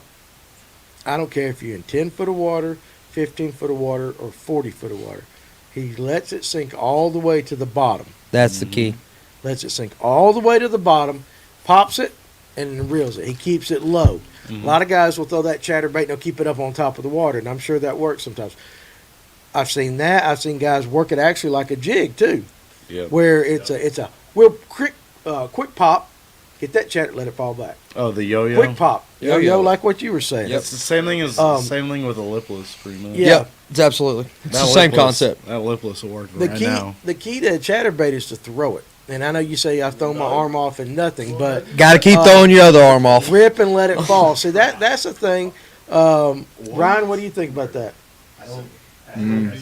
You don't throw a chatterbait a I lot. don't throw it a whole lot. You're but- more of a nice. spinnerbait guy. Yeah, I don't throw it. Um, But In my I keep- opinion, when I it comes skip to a knots with chatterbait, it. it's figuring out the cadence. It's one of those things for figuring out the cadence. It's almost like fishing a jerkbait. Do they want it burned? Do they want it slow rolled? They want it, pumping paws. Do they want it yo-yo? You just got to be willing to figure it out. It's you can sit there and throw a jerkbait all day, and you not find the right cadence. And it's the same thing with a chatterbait. Once you find that cadence, you found the golden ticket. But it's finding the cadence. This we're is the talking key. chatterbaits, and you're over there yawning. Throwing that chatterbait around where I throw crankbaits. Yeah, I'd agree with Oh, that wow. too. Stumps, rock piles, stuff like that. Stumps are really, really key on it, from my opinion. There you So go, Jeremiah Giles. A chatterbait fishes exactly like a lipless crankbait. Somewhat. It's great. Only it doesn't get hung in the weeds, and that's true. Chatterbait. The reality of it is, it's the new, basically, to me, in my opinion, and listen to people talking. The younger generation likes to throw a chatterbait. The older generation likes to throw a spinnerbait. I throw them differently. There's just I different think situations. I agree with you. I think there's a time and place for both. In October, October, November, I'm not throwing a chatterbait. You I'm might- throwing blades. Well, you're That- not old. You're different. But the older generation, Tim Hancock, I love you, so please don't take this the wrong way. But you're of the older generation, and I do love Tim. I know. But Tim's a little older than me. But Tim will tell you, he throws that spinnerbait religiously. You get a lot of these new guys, and you like spinnerbait. They have no confidence in a spinnerbait. They want to throw a chatterbait. I think you'd be surprised. I think Those I high agree school with you. tournaments, I was going around flipping some stuff. Every high school team that ran by me, spinnerbait, spinnerbait, spinnerbait. They just went around me, spinnerbait. Check that out, Ron Swinford. In cold water, you could almost work it like an A-rig, just a little faster. We had a conversation earlier. You guys have probably seen the video on Facebook. It's around of a guy that took an A-rig and put 5 chatterbaits on it. Oh I've seen gosh, I I've seen cannot that. imagine the vibration. I hope you got You know, a 12-foot rod. Didn't he like break his rod? Hell, I have no Yeah, idea. I I just think saw it and so. said, that's not me, because if I lose that thing, that's about Well, that's so $100. heavy. Rattle your A normal A-rig will right. wear me out in 8 hours of fishing. I don't know about y'all, but I mean, So, Ryan, this is a good time to bring you in the show to Be wake you up. losing your feelings. Yeah. So I'm getting ready to go do a potty break. So now you're on. So Oh, am I? you can take over the show and guide it in the direction you want to do it. Because Oh Lord. oh Lord. So you can comment on the He was chat. already there. He's bored with this. He is absolutely. Ryan is bored out of his mind. But right I'm now. exhausted. I've worked his ass off. That's basically what it is. Man has tied a ton of jigs in the last couple of weeks like that. Plus, he's been up watching the Braves. That didn't who help. hasn't? You got a pregnant wife. That No didn't offense, help. Melinda, if you're watching, we love you. Got to be And, up watching uh, the Braves. He is learning what it's like to have a pregnant wife. Mm, Yes, because they're sick right now. It She's going through her sucks. sick phase. It sucks. yeah, it sucks. And But right now, it's all on you, okay? Yeah, it is. So you gonna take it over? Yes. Are you gonna be able to handle it? Yeah. I'll be back in We'll be 35. fine. I'll be back in 35 seconds. We'll be Y'all fine. time it. Start the timer in 3, 2, 1. That's right. We'll be fine. We'll be fine. Anybody need anything? Good. Thank you. So yeah, we was talking about the we're talking memories about, or yeah. Do a promo if Yeah, you want to. cut me. I'm not in the mood to cut a promo though. I have pulled up though on a dot one night about 12, sometime around in there, and had a light on it and with some brush around it and stuff, like not a light in the water, but a lamp light. I rolled up to it and I get up there and I make a cast up beside the dock, and I'm alone, and I look over there and a head pops up from the pontoon. And it's a man, and then a woman pops up with him, and he just looks at me and he says, "A little privacy, please." And he didn't have a shirt on. She probably didn't have no. They probably neither one of them had no clothes on, and they were in the back of the pontoon in the slip, and they were getting busy. And I just reeled my bait. I reeled my big old 10-inch worm in, and I said, His big old 10-inch worm. I reeled that sucker in, and I hooked it on the bait keeper, and I said, sorry. I picked the trolling motor up and left. I'd have been like, free show, let's fish. Oh Lord, it was bad. It was really bad. I done that, and we was in the. Was you throwing? It was Natural. It was a plum. It was a Zoom plum worm on Texas rig. All I heard was 10-inch. And then another time, I was going in the back of this dock to fish this light, and I had old buddy with me, and he said we was fishing and everything was all good, and out of nowhere, guy goes, "Catch anything?" Hello? He said, "Y'all catch anything?" There's a dude standing on the bank at night, and he is in the dark. I pulled my flashlight out of my pocket, and I click that thing up there, and he's standing on the bank with his hands in his pockets just looking. And and I'm like, no, we've caught a few little ones, and nothing to brag about. He said, cool. And he said, do you mind leaving? And I was like, no, I guess we can go. And he was like, yeah, I'm kind of busy over here, so I need you to leave. Oh Lord! Here we go. I turned the boat around, picked up the trolling motor, went back, cranked the boat up, and we left. And I sit there, and I can't say. I said, "WTF was that?" And it was just the weirdest thing ever. Was he cooking? I think he was tweaking. Is what he was. But he was in the dark, dude. Like, it was weird. Just one guy by himself? Yeah, he's by himself, dude. I don't know if he owned the house right there, right that near there or something. But it was weird, dude. Oh, that's funny. But I had that, and we was fishing. We was fishing on the south end of the lake one night and throwing black spinner bait. And we was fishing, and all of a sudden, guy goes, "Hey, how y'all doing?" And look over our shoulder, and Paul's gonna hate me for this, but it's one of you damn kayak guys with no lights, no nothing, and he's just. Paul hates that kayak. He's just guy, going right by. He's out in the middle of the lake, and it's like, dude, No lights. seriously, seriously, That's exactly right. That's seriously. exactly right. And I didn't say nothing to him, but I was just like you. Only way I knew he was there was I heard whoosh from the paddle. And I was like, other than that, that was it. So Guys, I love you there's some guys. weird people on Lake Lanier It ain't at just night. Lanier. It ain't just It Lanier. ain't just Lanier. And then if you ever get the opportunity, the first time I ever went to Burton at night, and we sat out there, we got out there and ran down to this bank, and I pulled up and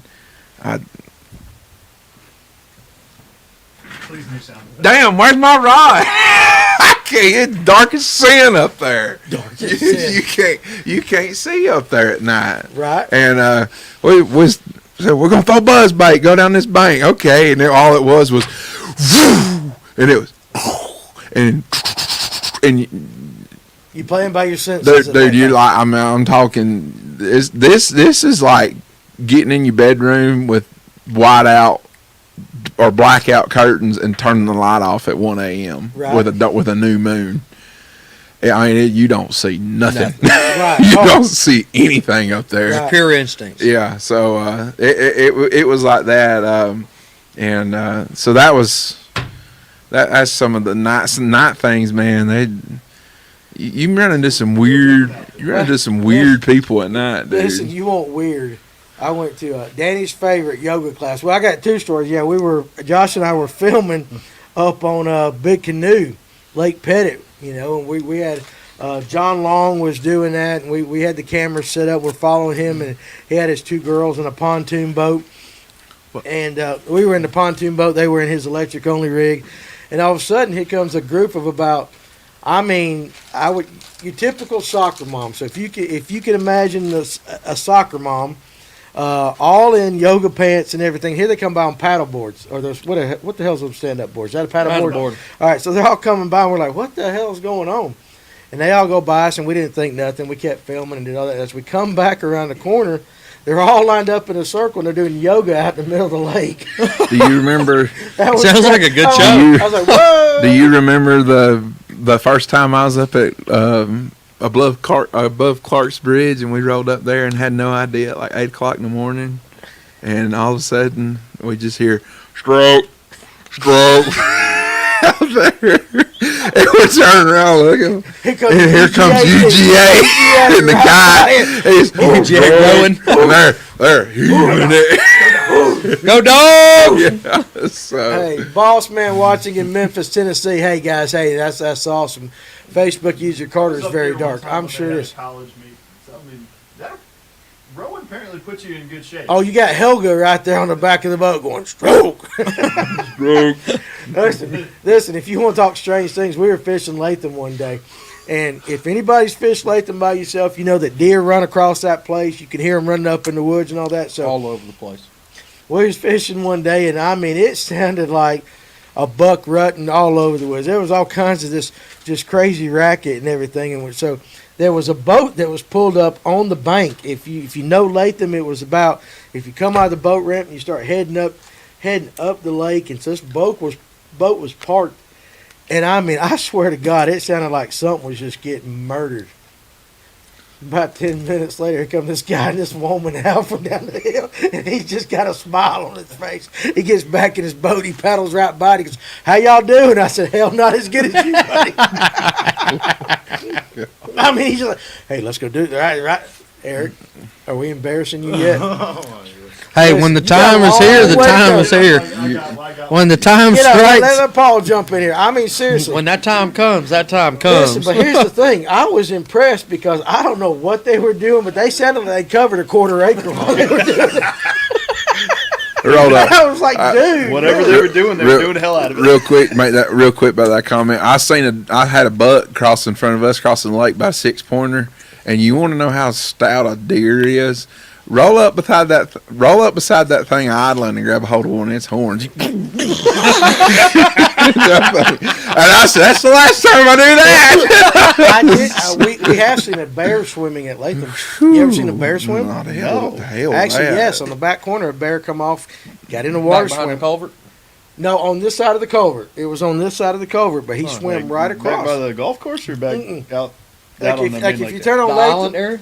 before you get to the island, about 50 yards off the island, for those guys that know Latham, you got to go all the way up towards the upper end of the lake. But a bear come off from the left, swim right to the right, and you're like, I've seen deer swim. I've seen all kinds. I've never seen a bear swim And that was a good Well, memory. you 'cause know it was they like, you know they can. well, hell, I do now. Yeah. Is it? Do they like kind of doggy paddle? It damn near did break my They all arm. doggy paddle, I guess. Yeah. I don't know, but a bear, I guess, with so much fat floats easily.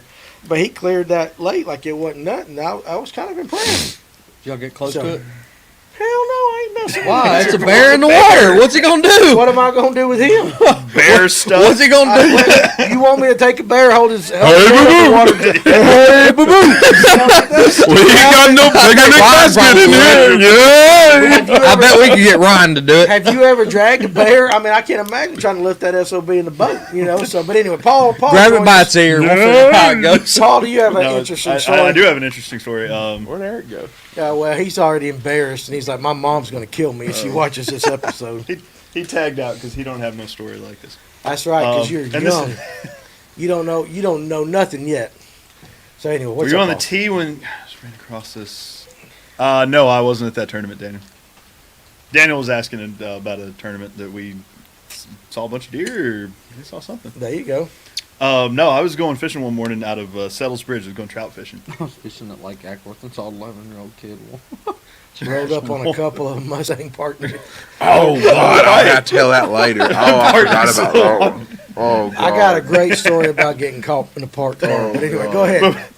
But that's I'm loading in at Settles. I'm getting the boat ready, and I'm looking around, and I see like a pile of clothes.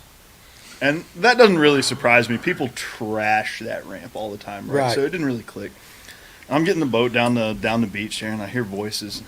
It's a foggy morning. There's people around, whatever. Right. And so I get in the water, and I'm floating under the bridge. And I hear voices again. They're above me. I said, well, shit, somebody's up on the bridge trestle. Look up. Photo shoot. Guy's got the camera. Girl is naked as the day she was born. Just up there. Just Straight up Titanic. Okay, hold on a second. Hold on. Yeah. Free show. On a ranking of 1 to 10. 10 being the highest. 7. 7? Okay, Seven- that's seven that's quarter. legit. 7. That's legit. I'm Seven. gonna That's a I'm good gonna- view. I'm gonna That's get a in good trouble with view. church. 7 quarter. 7. 7 and a quarter. Oh, yeah, okay. Got to throw the 25 cents in. I'll get you that. But it was funny. And then I went upriver, and there was the guys up there in that shoal fly fishing. And one of the guys, I stopped to say good morning, he looks at me. All of a sudden he looks over my shoulder, and he starts trying to focus on what's over my shoulder. And he looks back at me, and I just go. And he gets this big grin on his face. It's like, that is exactly what you think it is, my friend. Did I? You figured Saturday morning of all time. Fishing like- in a photo at its finest. Yeah, right? Did I ever tell y'all the story of that Bolden Mill? We roll up Bolden Mill in like May, and there's this. We roll up. If Nikki Jenkins is watching, he'll remember this too because he was with us. We roll up about 4 of us, 4 boats. We roll up Bolden Mill. We're all gonna put in together. We're gonna fish, you know. And there's a red Jeep Grand Cherokee, one of them old '90s models, where the whole hatchback just opens up like this, you know, in the Right. in the rear. So we roll up, nobody's really saying anything. So you know, we're all unbuckling the boat and taking transom savers off and stuff. And we start, you know, bullshit, blah blah blah, you know, and we get loud, start laughing. All of a sudden, all you hear is, and this guy jumps out naked and runs in the front. And then when he opens the door, the dome light comes on, and there's a woman trying to put her bra on. We're all like, What did I just say? and I'm talking, he naked, dude, and cranked that thing up and squalled tires and left. So you never know what you're gonna see when you go fishing. Eric, you got a long way to go, buddy. There's a lesson to be learned there, and it's that you got to keep your cool. don't go to boat ramps and But you pick got to up keep your hookers. cool. Like, if he'd done nothing, Oh, he got out, dude. y'all would have been none the wiser. Oh, he got But out. he panicked. Oh, he I would have panicked. stayed. You do not panic. He panicked. He panicked. Don't Listen. panic. This has nothing to do with You got to fishing, keep your head on straight. but it's talking about panic. All right, God, I hope my wife's not watching. This was before you, honey. I love you. I love you. I love you. Don't tell it. He man. says so all the time, I promise. Back says all back the in the time. day in Forsyth County, a long time ago, they used to have what was called a citizen. Listen, a citizen patrol. What's up, Merritt McClure? Ask Runaway Ryan if he remembers launching at Rocky. Okay, let's get on that story first. What is Runaway Ryan? What happened, Ryan? We backed into the water and there's a bunch of the electric. All the guys was like cramped together. Nobody was really moving. So I'm like trying to get out of the way, and so I picked the trolling motor up and drop it, and I like didn't know that the trolling motor was on 100. So like I put my foot on the trolling motor and I turned this thing to the left, thinking that it's on like 40. I hit the thing, and those little light boats with no motors on the back of them, they move, they move like that. I hit that thing, and now all of a sudden I turn around, and here's Merrick, and I'm talking. I try to turn the boat as fast as I can, and it just was way too fast. And I'm talking about I hit the front of his old Trex, bam, like that, and I was like, oh God, it was awful. And then Bryson's up there, what'd you do? And I was like, well, the trolling motor's on 100 and everybody's clamped up like this, and Merrick's putting by with his Elko, he's the only one with one, and he's right behind me. And I said, yeah. I looked at him, and after I was like, sorry. And I was like, I'm not used to this thing. Look what he just said. Yeah. If I remember his exact words were, I'm not used to this thing. Yeah, so I look at him, so I hit it, and he's looking at me, and I'm like, sorry, I'm not used to this thing. Because we had just transferred from the 18.5-foot Procraft to the 16.5-foot Nitro that weighed 500 pounds less than the Procraft. And it was gone. And an 80-pound thrust Four-Trex on the front. And that, I'm talking 100, and it just says, it just goes, whoa. I'm talking quick. I was like, oh God, that was probably one of the most embarrassing moments I've really ever had. Merrick, it's good to see you on here tonight. Michael Temples, you have to watch those boat houses at Burton at night. I've seen some nice couples on top enjoying the moment. That's what I was getting ready to say. Back, I must have been like, I don't know, 19 years old back in the day at Forsyth County. They used to have what was called a citizen patrol. And did I tell you this story? Did you hear me tell this story? I don't know. It's one of my favorite things. It's not ringing a bell. Yeah, okay, so it has nothing to do with fishing, but it's just one of those things. So we pulled in the Big Creek parking lot, me and Eric. I got a stick. Oh, look, pause that. Eric, listen, seriously. Your mama's never going to let you come back. But Daniel, listen, that is 1,000% true. those stories literally happen every day at Lula Park boat ramp. He still got the missing. Merrick still got the chunk missing out of the front of the boat on that cage from where you hit it. That's funny. But I had a date. This is pre-Jesus Danny. Pre-Jesus Danny. I don't know. That's what my kids call You can be saved, even Dan. That's right. There's post-Jesus Danny and there's pre-Jesus Danny. That's the way my kids say it. But pre-Jesus Danny had a date that night and decided to pull into Big Creek Elementary School about 2 a.m. Okay, I don't know what was in my mind, but me and the other person decided we was going to smooch a little bit. Let's just call it that. And all of a sudden, here comes this cop car. We're talking about not panicking. And all of a sudden, a car pulls up behind us. And we freeze. And all of a sudden, we don't even move. I mean, it's just like... And all of a sudden, here comes this flashlight on the side of the window. And it goes... And I reached over there and I pulled him. You guys have to understand this is a very uncompromising position. Well, my Uncle Ronnie decided he was going to be one of these citizen patrol things like that. And he goes, Danny, is that you? Yeah, Ronnie. What are you doing? Well, Ronnie, I mean, it's kind of hot. What are you doing? I think you need to go home, Danny.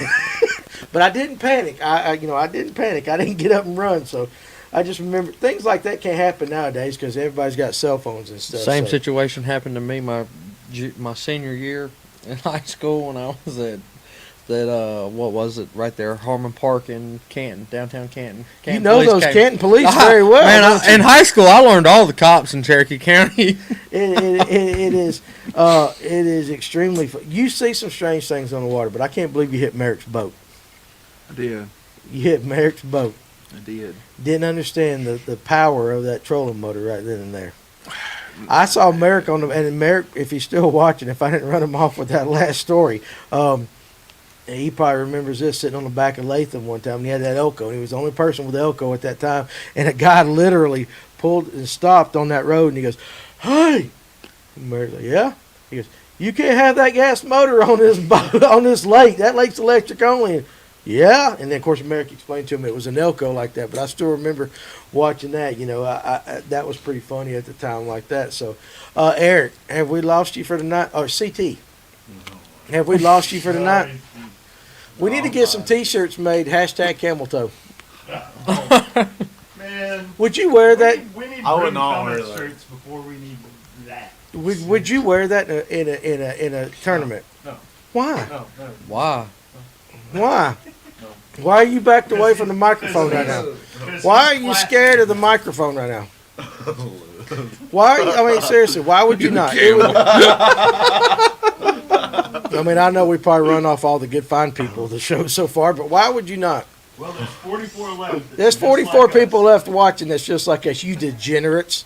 You know, heathen. That's what I say. I go to a heathen church. Thank God, you know, for the Lord's grace. But let me ask you something. Honestly, look at me. If I made you a shirt, would you show up at a high school tournament that said hashtag? Why not? I would pay your entry fee if you'll show up and fish that tournament with a hashtag camel toe shirt on. Shit, you pay my entry fee, I'll show up and wear it. I'll fish. Listen, somebody pays my entry fee to the league. I'll fish naked. I don't think nobody wants to see that one. That drive home had to be slow and sad. If you're talking about for me, no, they left. You know, I'm not going to tell you how that night ended. but CT anyway. is a sweet nickname. CT is a sweet nickname. From now on, anybody, You can do worse than that, I can assure anybody, you. listen, anybody, this is from now on, Moose Knuckles. I From think now- I'd rather go with From CT. now on, if you go and you send Eric a friend request on Facebook and you join him, or if he makes a comment on the Fish North Georgia group page, he is now known not as Eric Beasley, but as CT. All right, and that is the law of the land. I will delete any comment that calls him Eric. This is good for your character. This is not good for my Listen, character. listen. This is not good for my Listen, character. look at Brock Turner. Great show, I guess. hey, listen. We always make fun of these young kids, but back in the day, you know, things were different. I mean, we've had that conversation, and you're still young. Well, how old are you? 30. You're Oh, young. he's a baby. They're babies. I'm 49. I remember, if anybody knows Forsyth County, Mashburn Bottoms going out towards, there used to be trout ponds right off the Chattahoochee River on Highway 20. Rainbow Ranch. Rainbow Ranch right there. So I remember one night we went with, and I don't even remember the girls' names. Me and Eric Hamrick were out there, and we were partaking of pre-Jesus Danny participation, things like that. But she got stuck back in Mashburn Bottom. So I got out, and it was muddy. And I remember getting back and lifting. You could lift a geo tracker. That's what we were in. And so we lifted that geo tracker, and I got mud spun all over me. But I proceeded, and back then you went and cruised Tri-County Plaza. That was the thing to do. That's all we got to do. So here's Danny and all that mud. It's still Mashburn Pipeline. You know Mashburn, so them guys know that. James Harmon back from Pre-Jesus Danny. James Harmon. So Pre-Jesus Danny that night was muddy. And, of course, the night was still young. So Pre-Jesus Danny took off all his clothes and all his glory, and I proceeded to cruise Tri-County Plaza for the next 2 hours, buck naked, in the back of a topless geo tracker. Now, Eric, What CT, That is the Huh? peak expression of what it is to be a man. I was a man. Listen, I'm proud. The good Lord made me. You gotta tell the When elder I what was a your kid, new there was nickname monster No, mud holes. no, That's don't tell exactly anybody. right. Tell So LJ listen, what No, your I'm new, not what your gonna new tell nickname him. is. Eric, James Harmon, listen to me. From now on, my God. Eric Beasley is not known as Eric Beasley. He is now known as CT, hashtag camel toe. Okay, because he came on our show, and the first thing somebody noticed was the boy's nuts were parted like the Red Sea. He had one over here on this leg and one over here on this leg. I mean, seriously. I mean, I was wondering why he was red-faced. It's because his circulation was getting cut off. I mean, son, The Red Sea was becoming the red face. do you have underwear on? Yes. Boxers or briefs? Boxers or briefs? You got boxers? That's why. That's why, man. Seriously, I'm telling you. Have you ever took a watermelon seed between your fingers and just snapped it, and that watermelon seed flies 100 miles an hour? That's what would have happened to your nuts right there if you'd have moved left or right one way like that. I want a CT hat. Let's get some CT hats made, Ryan. Tomorrow. Hey, you're my hat guy. I'm the hat guy. You're I'm the hat guy. Let's figure it out. You want some CT? I want some shirts printed up. Hashtag. Is Let's Go Brandon okay? Let's Go Brandon is fine. I can get some Let's Go Brandon. Let's get some Let's Go CT hats. Hell, Jack. Listen, I'm serious. This guy's camel toe is now legendary. All right, so from now on, can we? Hey, listen, Paul. Paul, is it possible? Is it possible to go back here and screenshot his camel toe? Why not? I will not be part of that. allowed. What do you mean it's not allowed? You can watch porn on YouTube if you want. You can get some chick from Russia on there. Like, surely we can show your camel toe. What kind of shorts are those? Do you fish in those? Columbia shorts. He's wearing the fishing shorts. Can't hide money right Can't hide here. money All right, either. so this is why I wear shorts below the knee. Jeremiah, I'm not going to talk about stereotypes right there, buddy, but there we go, like that. So that's all I'm saying. I love you, and you know I love you, so we know what's going on there. So anyway, CT, listen, if I can ride Tri-County Plaza naked back in the 80s, surely you can go to a high school fishing tournament with camel toe. And a hat that says Let's Go CT. If you make it pro, if you make I'd it try. pro, I will make sure you never buy another jig for the rest of your life if you will wear one time on your jersey on the back camel toe. Please. This kid is That's a pretty good offer right He there, is man. so embarrassed like He that. is so red. He is so bad, and his dad's gonna come up here and fuss at me, and I'm gonna say, listen. It wasn't my nuts that were flying across that screen. It was your son's. I don't know what he's packing, but I was listen. Speaking of fishing, I don't know if Fishing Days has already gone to bed because Fishing Days because he's got to go to work at Sony. But I remember coaching him in a 9 and 10-year-old. Seriously, this is God honest truth. He is now Erica. You're Erica. You're Erica. No, dude, I'm serious. No, he's got nuts. He ain't Erica. He Looks like he's smuggling This has a gone to schnauzer. this whole episode has gone to shit, but it is what it is. Listen, this is true. Listen to this. Poor Eric. Fishing Days, and I don't know if Justin Butler remembers this. Poor Eric. I don't know Eric if he will remembers never this. be back. But never come back. at 10 years old, we're down in Metro Atlanta, and we're playing a wood bat baseball tournament. And after the tournament, I think we might have lost. We got the team out there. You always go out to the right field. For those guys that love baseball, you know what I'm talking about. They grew up playing baseball. And we're talking to the team. Well, the whole time in my peripheral vision, I'm like, what is that? What is that? Well, Butler's sitting beside me. He must have had a cup on the size that something Ryan would wear. I'll tell you about that story later on. And I'm like, I seriously stopped in the middle of my conversation and went, my God, son. That thing was out there like 5 foot out there in front of me. I'm like, you're casting a shadow on me when I'm trying to be serious right here. So I don't know if he remembers that, but that was pretty funny. So I thought Kevin went to sleep. who's that? I thought Kevin went to sleep. Well, we got talking about girls and stuff like that, and I guess he got bored with it. So the ball closet has been exposed. It's not as like bad that. as the Blue Waffle Show. The Blue Waffle Show is James Harmon. Damn, I'm The talking original and talking about Washington. nuts and balls. Listen, Harmon, to be quite honest, Pinkston was on here earlier talking about fat girls, so I mean, you missed a whole lot. Taco Thursday is not the same. You should do Taco Tuesday and show up here because there's far more.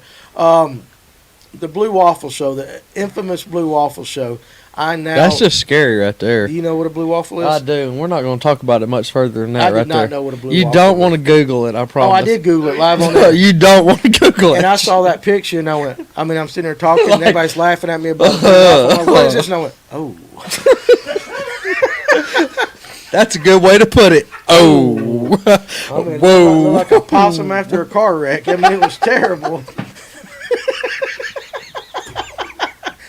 Eric, That's a good way of putting it right Eric, there. Eric, do you know what that is? Don't Google it, brother. Don't Google it. I hope like hell my wife is asleep and I'm watching this episode.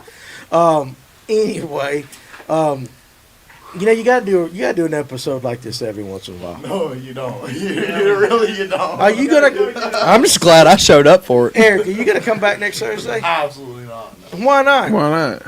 I'm pretty sure I threw up in my mouth. Harmon, if you don't, I know Harmon don't know what it is because you're older than I am. Google it there, big boy, and see what it is, and then come back in your comments and tell me what it is. So, I can hear LJ now. Corey! Corey, What's a blue waffle? Corey, not Blue Lily, Blue Waffle. Yeah, not blue. Not Blue Lily. We're not talking about blue lily with blue waffle. What's that mean?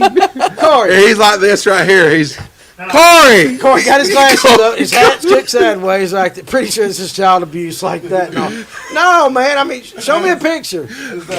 Could you see Big Earl? Well, hell, we had him in Connecticut all the time. Hell, that was just every day at the baseball field. You know, that was your seventh inning stretch right there. So, Oh God. Cooper McDonald. Cooper. I'm Clear sorry. your history. Cooper. Your mama's gonna come down here and kill us. Cooper. Look what you did. Cooper. Shake of the children. Cooper, gonna come you back. are supposed to be in bed right now. Amanda is gonna come kill us, dude. Like straight up. Listen, What's she gonna do? She's gonna my kill wife us. is gonna be. Not kill. Luckily, Kill. She's gonna luckily she's kill gonna us. be. We went to counseling today, so we're all good. Like Let's that. go to Waffle House and eat one. Somebody get COVID brain in Urban. I got COVID brain right there. There ain't no doubt about Lord. it. I mean, I'm serious. I don't even remember what I said 5 minutes ago, but Hey, LJ playing along. Corey, I can hear him. I can hear him. Corey. rest in peace, Cooper. Cooper, I will need. We need to have a legal thing right here. Fish North Georgia does not endorse any of the things that are said on this broadcast, and any of our associates like that. In no way, shape, or form is this indicative of Fish North Georgia and its associates. True Grit Tackle and all that is totally not at fault for anything you see, hear, or said, or the opinions thereof on this episode. Neither is North Georgia John Boat Anglers. No, John Boat Anglers, and neither is Camel Toe over there in his high school fishing there. So Yeah, can't be doing this high school today. new color, blue waffle. We'll come up. Hey, Harmon, Blue Waffle, Danny. Harmon, that's a fruity worm right a there. jig pattern. That's a jig pattern. That's a jig pattern. No more Alabama blue or anything like that. We're gonna have the blue. It's got to have like a little bit of like fuchsia color, like that Fuchsia? flesh color. A little bit of. A little peach. We were supposed to get a blue waffle jig forever ago. Hell, we can't replicate the colors, man. We tried. You can't get that skirt material in right now. I mean, seriously. Oh, look at that.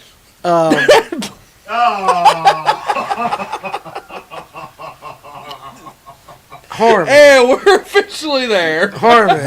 This episode just officially got demonetized. Harmon. I'm hiding. LJ.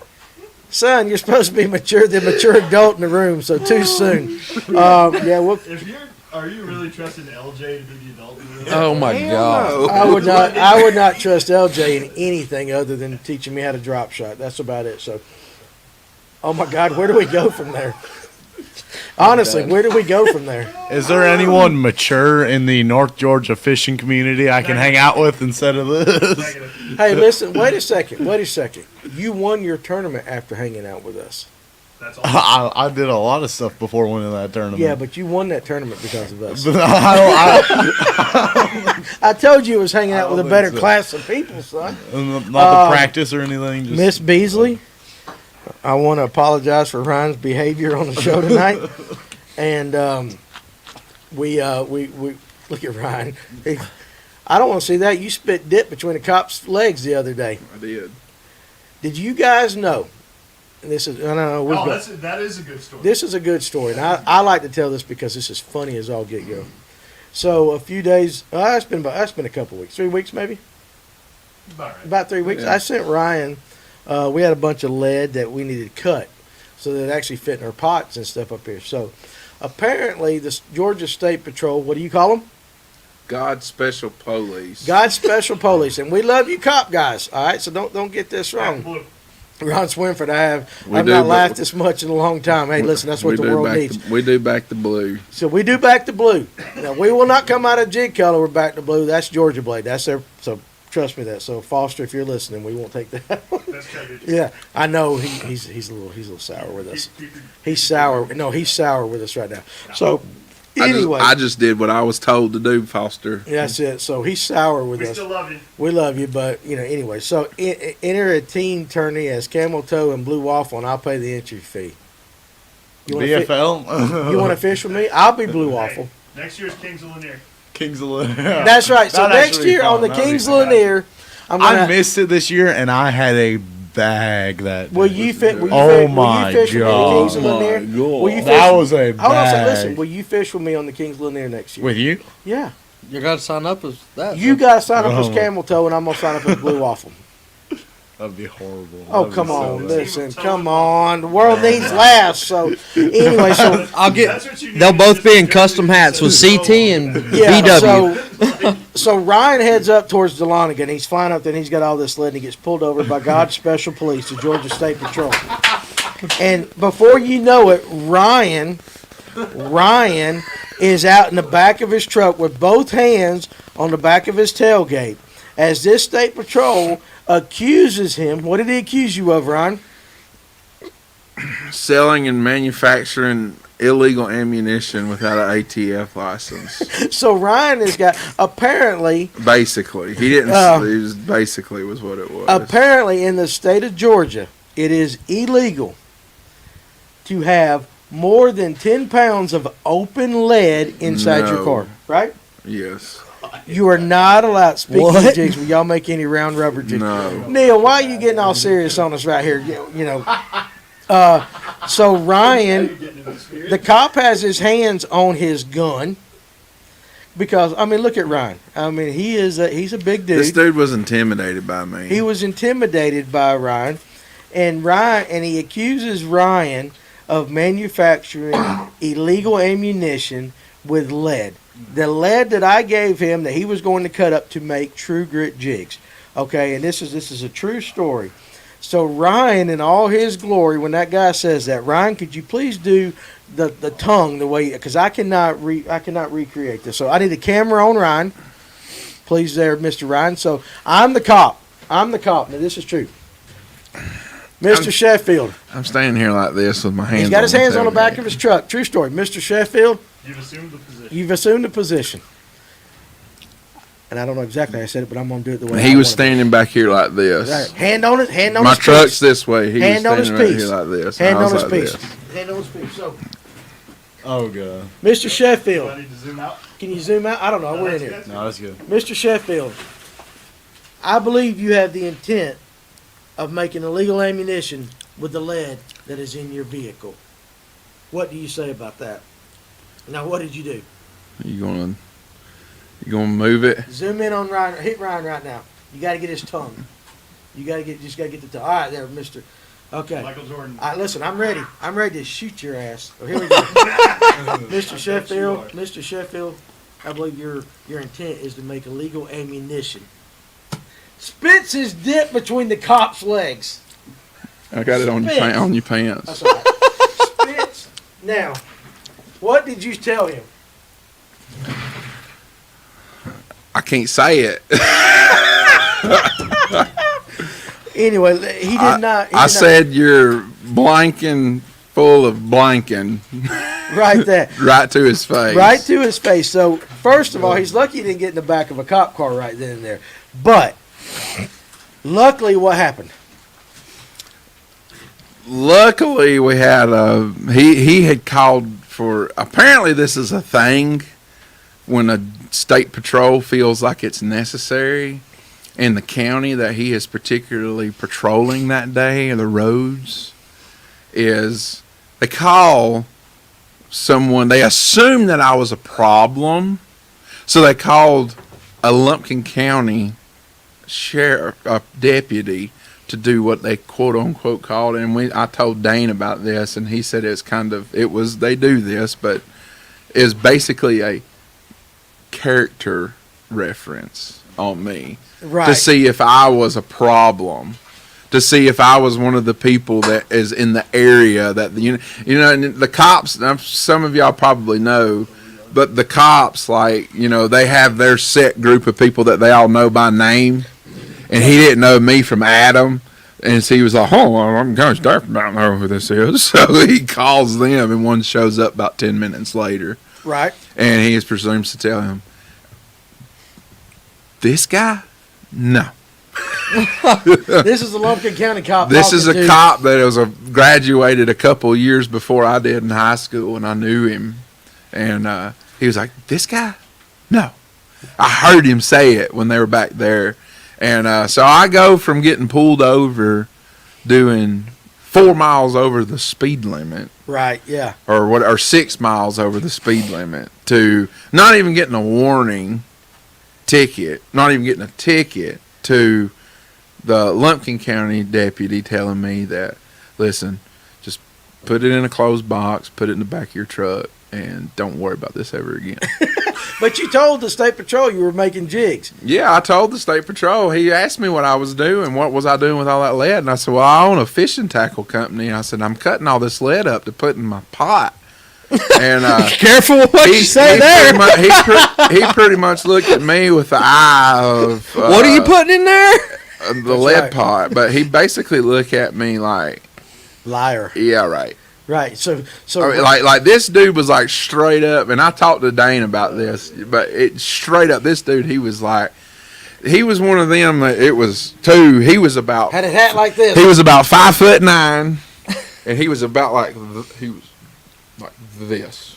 Look, had that big Paul, that big round hat on. this is how he was. Right. He was one of them. He was a flat brimmer. Oh, he was a flat brimmer, man. And listen, I mean, and Ryan said he had his hand on his piece. He did. He had his hand on his piece. So, but you told him you were going to make jigs. But and he I didn't don't. believe Know, you. but yeah, I don't know who. I don't know who the guy was. I can't even remember his name. What did the Lumpkin County cop tell him you were doing? Well, you were probably doing with that lead. You remember that? The Lumpkin County said he's probably. Remember you said he's probably making jigs with it like that. Well, yeah, he was like, he probably really is making baits and Like stuff, that. because I just had I just had these blocks cut up. Oh, I was headed to go get them, and that was just and the other thing too, his first cause of concern apparently was hazmat, Right. which was, So I was like, well, I'm sitting there thinking to myself, I'm like, well, lead melts at 625 degrees. Pretty sure my truck's not going to get 625, because if it does, I'll be dead. So I don't know where I'm going to be breathing lead at 625 inside my truck. It's going to come from. Smokey Bear, Neil Scoggins, like that. So it was.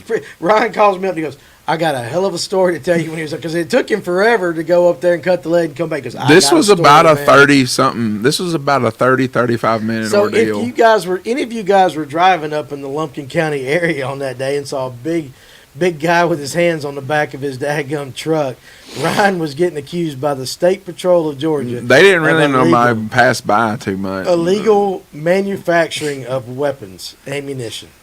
Which, according to Dane Hunter and a bunch of other people, there's absolutely. And he's not even the ATF. It's like Dane said that he was way overstepping his Look at boundary. that. CT Blue Waffle and the Bandit. Yeah. Yeah. Well, listen, So- I mean, seriously, and that's it has nothing to do with fishing, but it has everything to do with fishing, because now we have found out, and he was yelling suey, oh God. So, but now we found out, and this is the things that you happen and you learn every day, that if any of you guys make your own baits, you pour your own baits and you do stuff like that, it is illegal in the state of Georgia to have over 10 pounds of open lead inside your vehicle. You have to have Gotta have a hazmat. you or have to something have a like that. hazmat transportation license, but it sounds stupid. But I mean, In the back of your truck's fine. in the back of your truck is fine. But like the odds of this happening. So like, say you go buy 100 jigs, and you're creeping up on 10 pounds worth of lead in there. I mean, what's going to stop them? The bottom line with all this was, and I know there may be some people watching, but the bottom line is, and God help them, But there are some, we probably have all heard a story of somebody where the GSP just like reaches all the way across the table for Oh, no God, reason. if I told him my GSP story. Oh, Tatum. Hey, Daddy. Hey, baby. I love you. I'm glad you tuned in now, not earlier. Anyway. But yeah, so I don't know. My daughter. I've been pulled out at gunpoint before already, so it wasn't. I'll eat 10 pounds of lead off my crib. Yeah. But seriously, it's stuff like Brian, that. that's not good. No, seriously. But seriously, that leads to we're talking about stories, and I know we've had a good time with Eric and them tonight, and giving him a hard time for his tight britches. But the reality is, we all have those stories like that. You are very much in your high school days. Yep. Friends with I became Cherokee County and Canton Police, and Holly Springs. Holly Springs Police. My dad got a phone call in high highly school. doubt this I guy happened is to drive watching. one of the only vehicles of that color in Cherokee County when I was in high school. Oh, check that out. Dane Hunter said you should have used your Sling Blade voice. Listen, let's do your best Alex impersonation right now. Mr. Officer, I just poured jigs. I'm with the ABA 125. Can you do it? For those of you that know Alex Pierce. Alex, if you're watching, Dane, he's gonna die. Is that listen?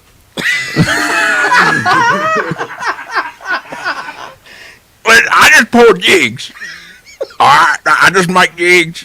And listen, I'm the director for the ABA 125. Come out and come fish with us. We'll be on Carter's November 13th. We'll be down there at the dam ramp. Oh, my God. Oh, my. Come see us. Hey, Dane will be there taking up the money. I'll be there signing you up. listen, and let me hit this. Let me hit this comment right here by E-Week 2K. All right, to be fair, and he is absolutely right. I mean, listen, I have no idea what a policeman goes through in an average day. I imagine they see things and hear things that are far, I have no idea what they go through. Well, I didn't cause a problem with this guy. I've been pulled out of the car. I've been pulled out of my truck at gunpoint before already by the GSP, Well, hell, I way pulled my before all gun out of this. you, you big old But I didn't cause no problems. But for me to do what I did to spit between his feet, I just had what caused me to do that was I had this, after he said that, I had this chill run up my spine, and I was seriously, that's the most flabbergasted I've ever been in my life. Yeah, I know. I was like, out of all the stuff in the world, you're gonna sit here and you're gonna accuse me of making illegal ammunition, supposedly. Yeah. So to be honest, listen, we love our policemen. We definitely support them and all that. But every once in a while, just like in every situation, and I haven't seen anywhere where you cannot transport lead. But I have not in an open thing. But I have yet to see how much it is. If any of you guys are lawyers or anything like that, we would love to see you to go search the Georgia Annotated Code or whatever it's called, and give us the actual. But it goes law. along. But it goes along the line. I guess I guess what he was doing was stepping into the lines of, and I know this to be a fact. You can't go scuba diving and put a damn CO2 tank in the back of your car. Why not? You can put it in the tailgate of your truck. You can put it in the tailgate of your truck, but you can't put it inside your car. Why? Because if that sucker blows up, dude, it'll go off, dude. You're It's dead, literally probably. considered a missile. Well, hell, that's Yeah. my wife. Oh my Lord! If it goes off, you're there. I love my wife, and Tatum. If you're watching with your mom, I love both of you. So I'm calling BS. Listen, I mean, it's just but it goes in perfect alignment with tonight. I mean, we've all seen crazy things while fishing. We've all done crazy things. Everybody other than Eric. My dad got pulled over, and he had a paintball gun bag in the front seat of his truck going to play paintball. And that particular GSP, this was 20-something years ago, tried to say he had an automatic firearm in the front, and he's like, "Dude, it's a paintball gun." I actually got pulled over one time, and I had a 9mm in the car, and it was unloaded. But the cop pulled up, and he said, "These are I don't even know what he said. He was like, "These are armor-piercing bullets." these are illegal to have. And I said, hell, I bought them at 400 pawn right up there by the Ingalls and Dawsonville. So I really don't think they're going to sell them to me. That was for Forsyth County. But again, we're having a little fun. Listen, you got to have a little fun. We do appreciate the cops and what they do, but everybody makes mistakes. So we're not downing law enforcement. We want everybody to understand we're not downing 99% of y'all are doing things the best as y'all can and trying to make it home to your families every night. But it's that 1% that always gets talked about. Yeah, and so, Nick Treadwell. Hey, Danny, I keep checking the mail. My God, don't let me forget. We got to make that man some jigs. Oh. Nick, listen, I got COVID brain, and that's what I blame everything on. So, will you remind me that we got to send that man some jigs? Mm-hmm. All right, anyway, real quick, all right, because I'm like, we've gone 2 hours, and we still as hell ain't talked about your tournament yet. Yeah, it goes quick when you're having fun and laughing. doesn't it? So, real quick, tell everybody what you run and what you got coming up next year. All right, so this year, some of y'all that followed us on Facebook were North Georgia John Boat Anglers on Facebook. We have decided to do a little bit different tournament format. So most of you are familiar with ultimate match fishing and stuff like that. We decided we were going to do something a little bit electric only side. This year we had a few boats commit, a few drop out. We had 8 boats end up taking place in our first event. It's essentially you show up that morning, you draw a number, and you fish a head-to-head event. It is a knockout style format. With that being said, we're getting ready to finish up this first format. We got our last 4 boats getting ready to go in their head-to-head tournaments on the 13th of November. So we'll finish that up, declare our first, we'll call it the electric only ultimate match fishing trail. We'll crown our first champion of that. Next year, we are planning on starting out pretty early. Let me just pull it up real quick. It's actually very fun. You and I fished together in the first one. We got our butts kicked. Yeah, we did. We got our butts handed to us. But when it comes to format, it kind of puts you in a different mindset. It's show up, perform, or go home. It's a different level of competition for sure. It is. It's fun though. So for next year, what we've come up with, we're trying to get a 32-team expansion format, with the first round being held on the 2nd of February at Hard Labor Creek Reservoir. Essentially, it's going to be you show up, we'll draw numbers, and then we will literally go into a bracket format from the 32, fish head-to-head. If you win your tournament that day or your matchup that day, you'll go to the next event. We'll fish 5 total events and crown a champion at the end of 2022. I know most people's big major concern would be, crossovers from other clubs in the state.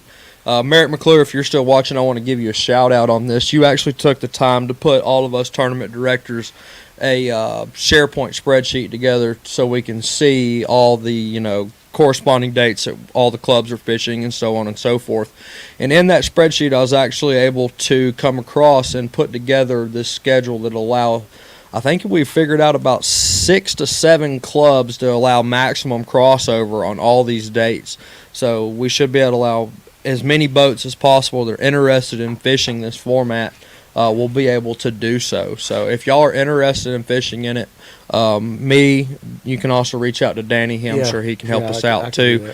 But my co-director, Juan Hernandez, is on Facebook. We are interested. We're taking teams for it. We are going to run 2 formats. We're going to run a traditional point system as well in our club of North Georgia John Boat Anglers. But we're also going to run this electric-only match fishing tournament as well. It's a $200 entry fee. It is show up or go home, unfortunately. That is the one side effect to it. We learned that quick, didn't we? We did learn that quick. We donated $200 very fast. Mm-hmm. But to be honest with you, it's a cool new format that is we're really looking to see where it takes off as we go into the next year. So. That's right. It's pretty cool. Michael Temples, I believe you said February was the first one of next year? Yeah, February 5th, we're going to be at Hard Labor Creek for the first one of the event. We are taking open registration as of right now. It is, and let me tell you something. It was the first time I fished anything like this. I know you go fish tournaments and you fish in a club, and when you're in the club, you do the points. You can finish second, third, whatever. I believe if you look at our elite results from last year in the Electric Elite, the team that won Anglers of the Year, I don't believe they won a single tournament They may have won one. I Brian might be wrong. fished with y'all. And do what? Brian said it was a lot of fun. It was fun. Brian beat me. He's one of the teams that knocked us out. We did. But what's cool about this is you got to show up that day and you got to win. And they draw. So it's basically 16 individual. If you do the 32 team format, it's 16 individual matches within one tournament. Now, a lot of the guys do a side pot they can do those things. But as far as the tournament itself, 16 teams or 16 different matches, 2 teams, and you got to beat whoever you draw that day. You could draw the hammer, you could draw the new guy. You don't know until that morning of. Correct. That is the same at every tournament. It is that morning of. Correct. And you and your partner will fish against whoever you draw that day. You win, you move on. If you don't, lose, you're done. we do. Obviously, there is a little bit of a consolidation prize if you get into the final 2 rounds. If we will pay this year, we're paying the top 4 places. As we go into next year with 32 teams, we'll end up paying the top 6. We'll end up deciding the final de facto on payouts and stuff like that. Right. And we are still looking at doing, picking our draw lakes as far as what we're doing for the rest of the 4 events. But we are 100% committed to Hard Labor Creek. Hard Labor. And what was pretty interesting in the one we fished that first tournament at Hard Labor, and then at the weigh-in that day, you allowed me to pick the next lake, which was Blue Ridge. Correct. It's a big variety of lakes. It's pretty fun. And like I said, you got to show up that day. You got to win. It's win or go home, like he says. And that money from the first tournament goes on to the championship. Correct. pot. We pay out. We do. We do pay out at the end of the final 2 events or the final event. All places will get paid out there. So it's a little bit of money up front. You're fishing for a contingency by all means, but Right. whenever you get to the end and the payout, it's worth it for sure. I don't have the top numbers right off the top of my head of what the first year's paying out, but it's a pretty good payout. But for first it's and still everything pretty else, cool so. because everybody goes to a tournament, and on any given day, somebody can win. And you might can show up on this, and actually you and your guys beat what we consider the sticks. But I would like to do this. I would like to actually invite you big lake guys, if you know a guy that fishes electric only, to maybe partner up with them in this and do that and just try to experience it. We always say, you big lake guys, when we talked about it earlier, y'all are running gun and y'all are doing this, and it fishes differently on the electric only side because you've actually got to break down an area when you get to it, and sometimes you don't have the fastest motor to get to that spot. You actually have to sit and fish, and it does really separate guys that are, number one, that they are your angling ability. You got to be able to fish different bodies of water. And we say that about the electric only guys. I know we all make fun of the zoom off that we have. Yeah, we don't our, have a real blast our good off. old blast offs. But it's just a cool event. It's a cool format, and it's always a good time. The electric only guys, for the most part, 99.9% of them are all really cool dudes, and so you got a lead foot. Yeah, that's it. Well, you have to have that in anything, but. I really encourage you to go on Facebook and look up North Georgia John Boat Anglers. Yep. Like I said, he's running 2 different trails. One is a regular club style format, and then one is this. The match only fishing is something that I'd actually like to do on the big lakes. I'd actually like to have a tournament trail where all you guys that show up for maybe one of Scott Barnes' tournament, pit crew, stuff like that, or your other clubs, I would love to actually have a trail next year that's something similar to that, because I had probably the most fun. I fished with Jesse in that one. We hadn't fished together, but it was still fun. It And was. we got put out in the first one, and so you're out, you're done. So it is a win It or wasn't go for a home. lack of catching fish. We just couldn't find the big We ones. couldn't find the big ones. Just and couldn't that's what find a I'm saying. big So bite that day. I encourage every single one of you guys to look up North Georgia John Boat Anglers on that, or if you got any type of questions like that, maybe Ryan, you and I can kind of maybe take his format onto the big lake and maybe get some permits and run something like that. I think it would be really I fun. would love Last thing we got hit. What do we gotta hit? Real quick. For all you guys from last week's episode where we had Ryan and Oh, yeah, I Chris. forgot about that. Yeah. Ryan texted me about 30 minutes before the show and wanted me to shout this out to Ryan all of you Hanks. guys. Ryan Hanks Ryan did. Hanks. He texted me right before the show. If you go to castfishing.co online, the 30 gram is now available for pre-order. That's right. The other thing that they have too on here is when you pull up the page too, because I know all you guys are always, last week it was specifically, you guys are like, when's this coming out? When's this going? What's next? What's new? Blah blah blah. You can register on their site with your email. Just simply put your email in and register, and they'll be sending out, from time to time.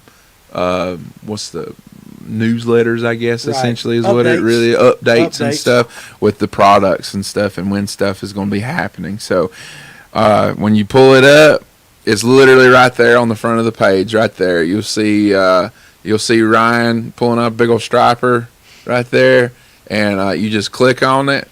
I know Nick Treadwell did it, and you scroll right down here, and there it is: 30, 40, 60, and 120. And when you add the 30 to the cart, it says right here, when you update the cart and you go to check out, you'll be able to pay for it, and then as soon as they come in, you'll get them. That's right. And another thing, And remember, the 30s come rigged. yeah, they come with a hood. For those of you who watched last week, any of you, if you didn't watch this week, they come rigged with split rings, and they come rigged with big number 1 Gamakatsus. That's right. And I talked to Mac Farr today. I get my for the shop upstairs. I get my OGs through him.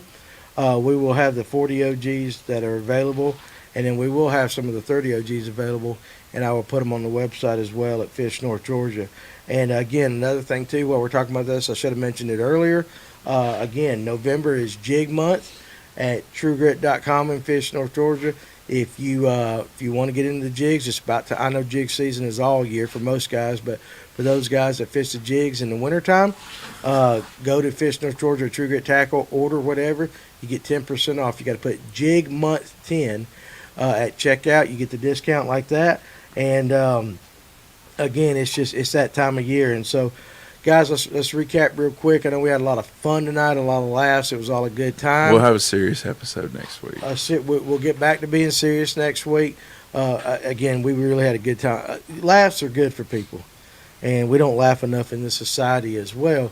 But again, so Nathan Hurd, I challenge every single person out there to please go ask your friends, help us raise a little money for the Hurd family. Again, I want to help support them. He was in a fall like that.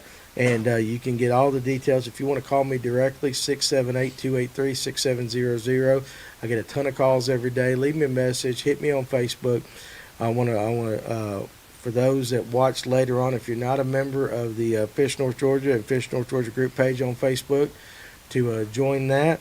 Instagram, you can get us on Instagram, True Grit Tackle, again on Facebook and Instagram like that, and the TikTok. We're going to try to get a little more content on that. Make sure if you're watching it out on YouTube to hit the button, subscribe, click the notification bell so you get all that stuff.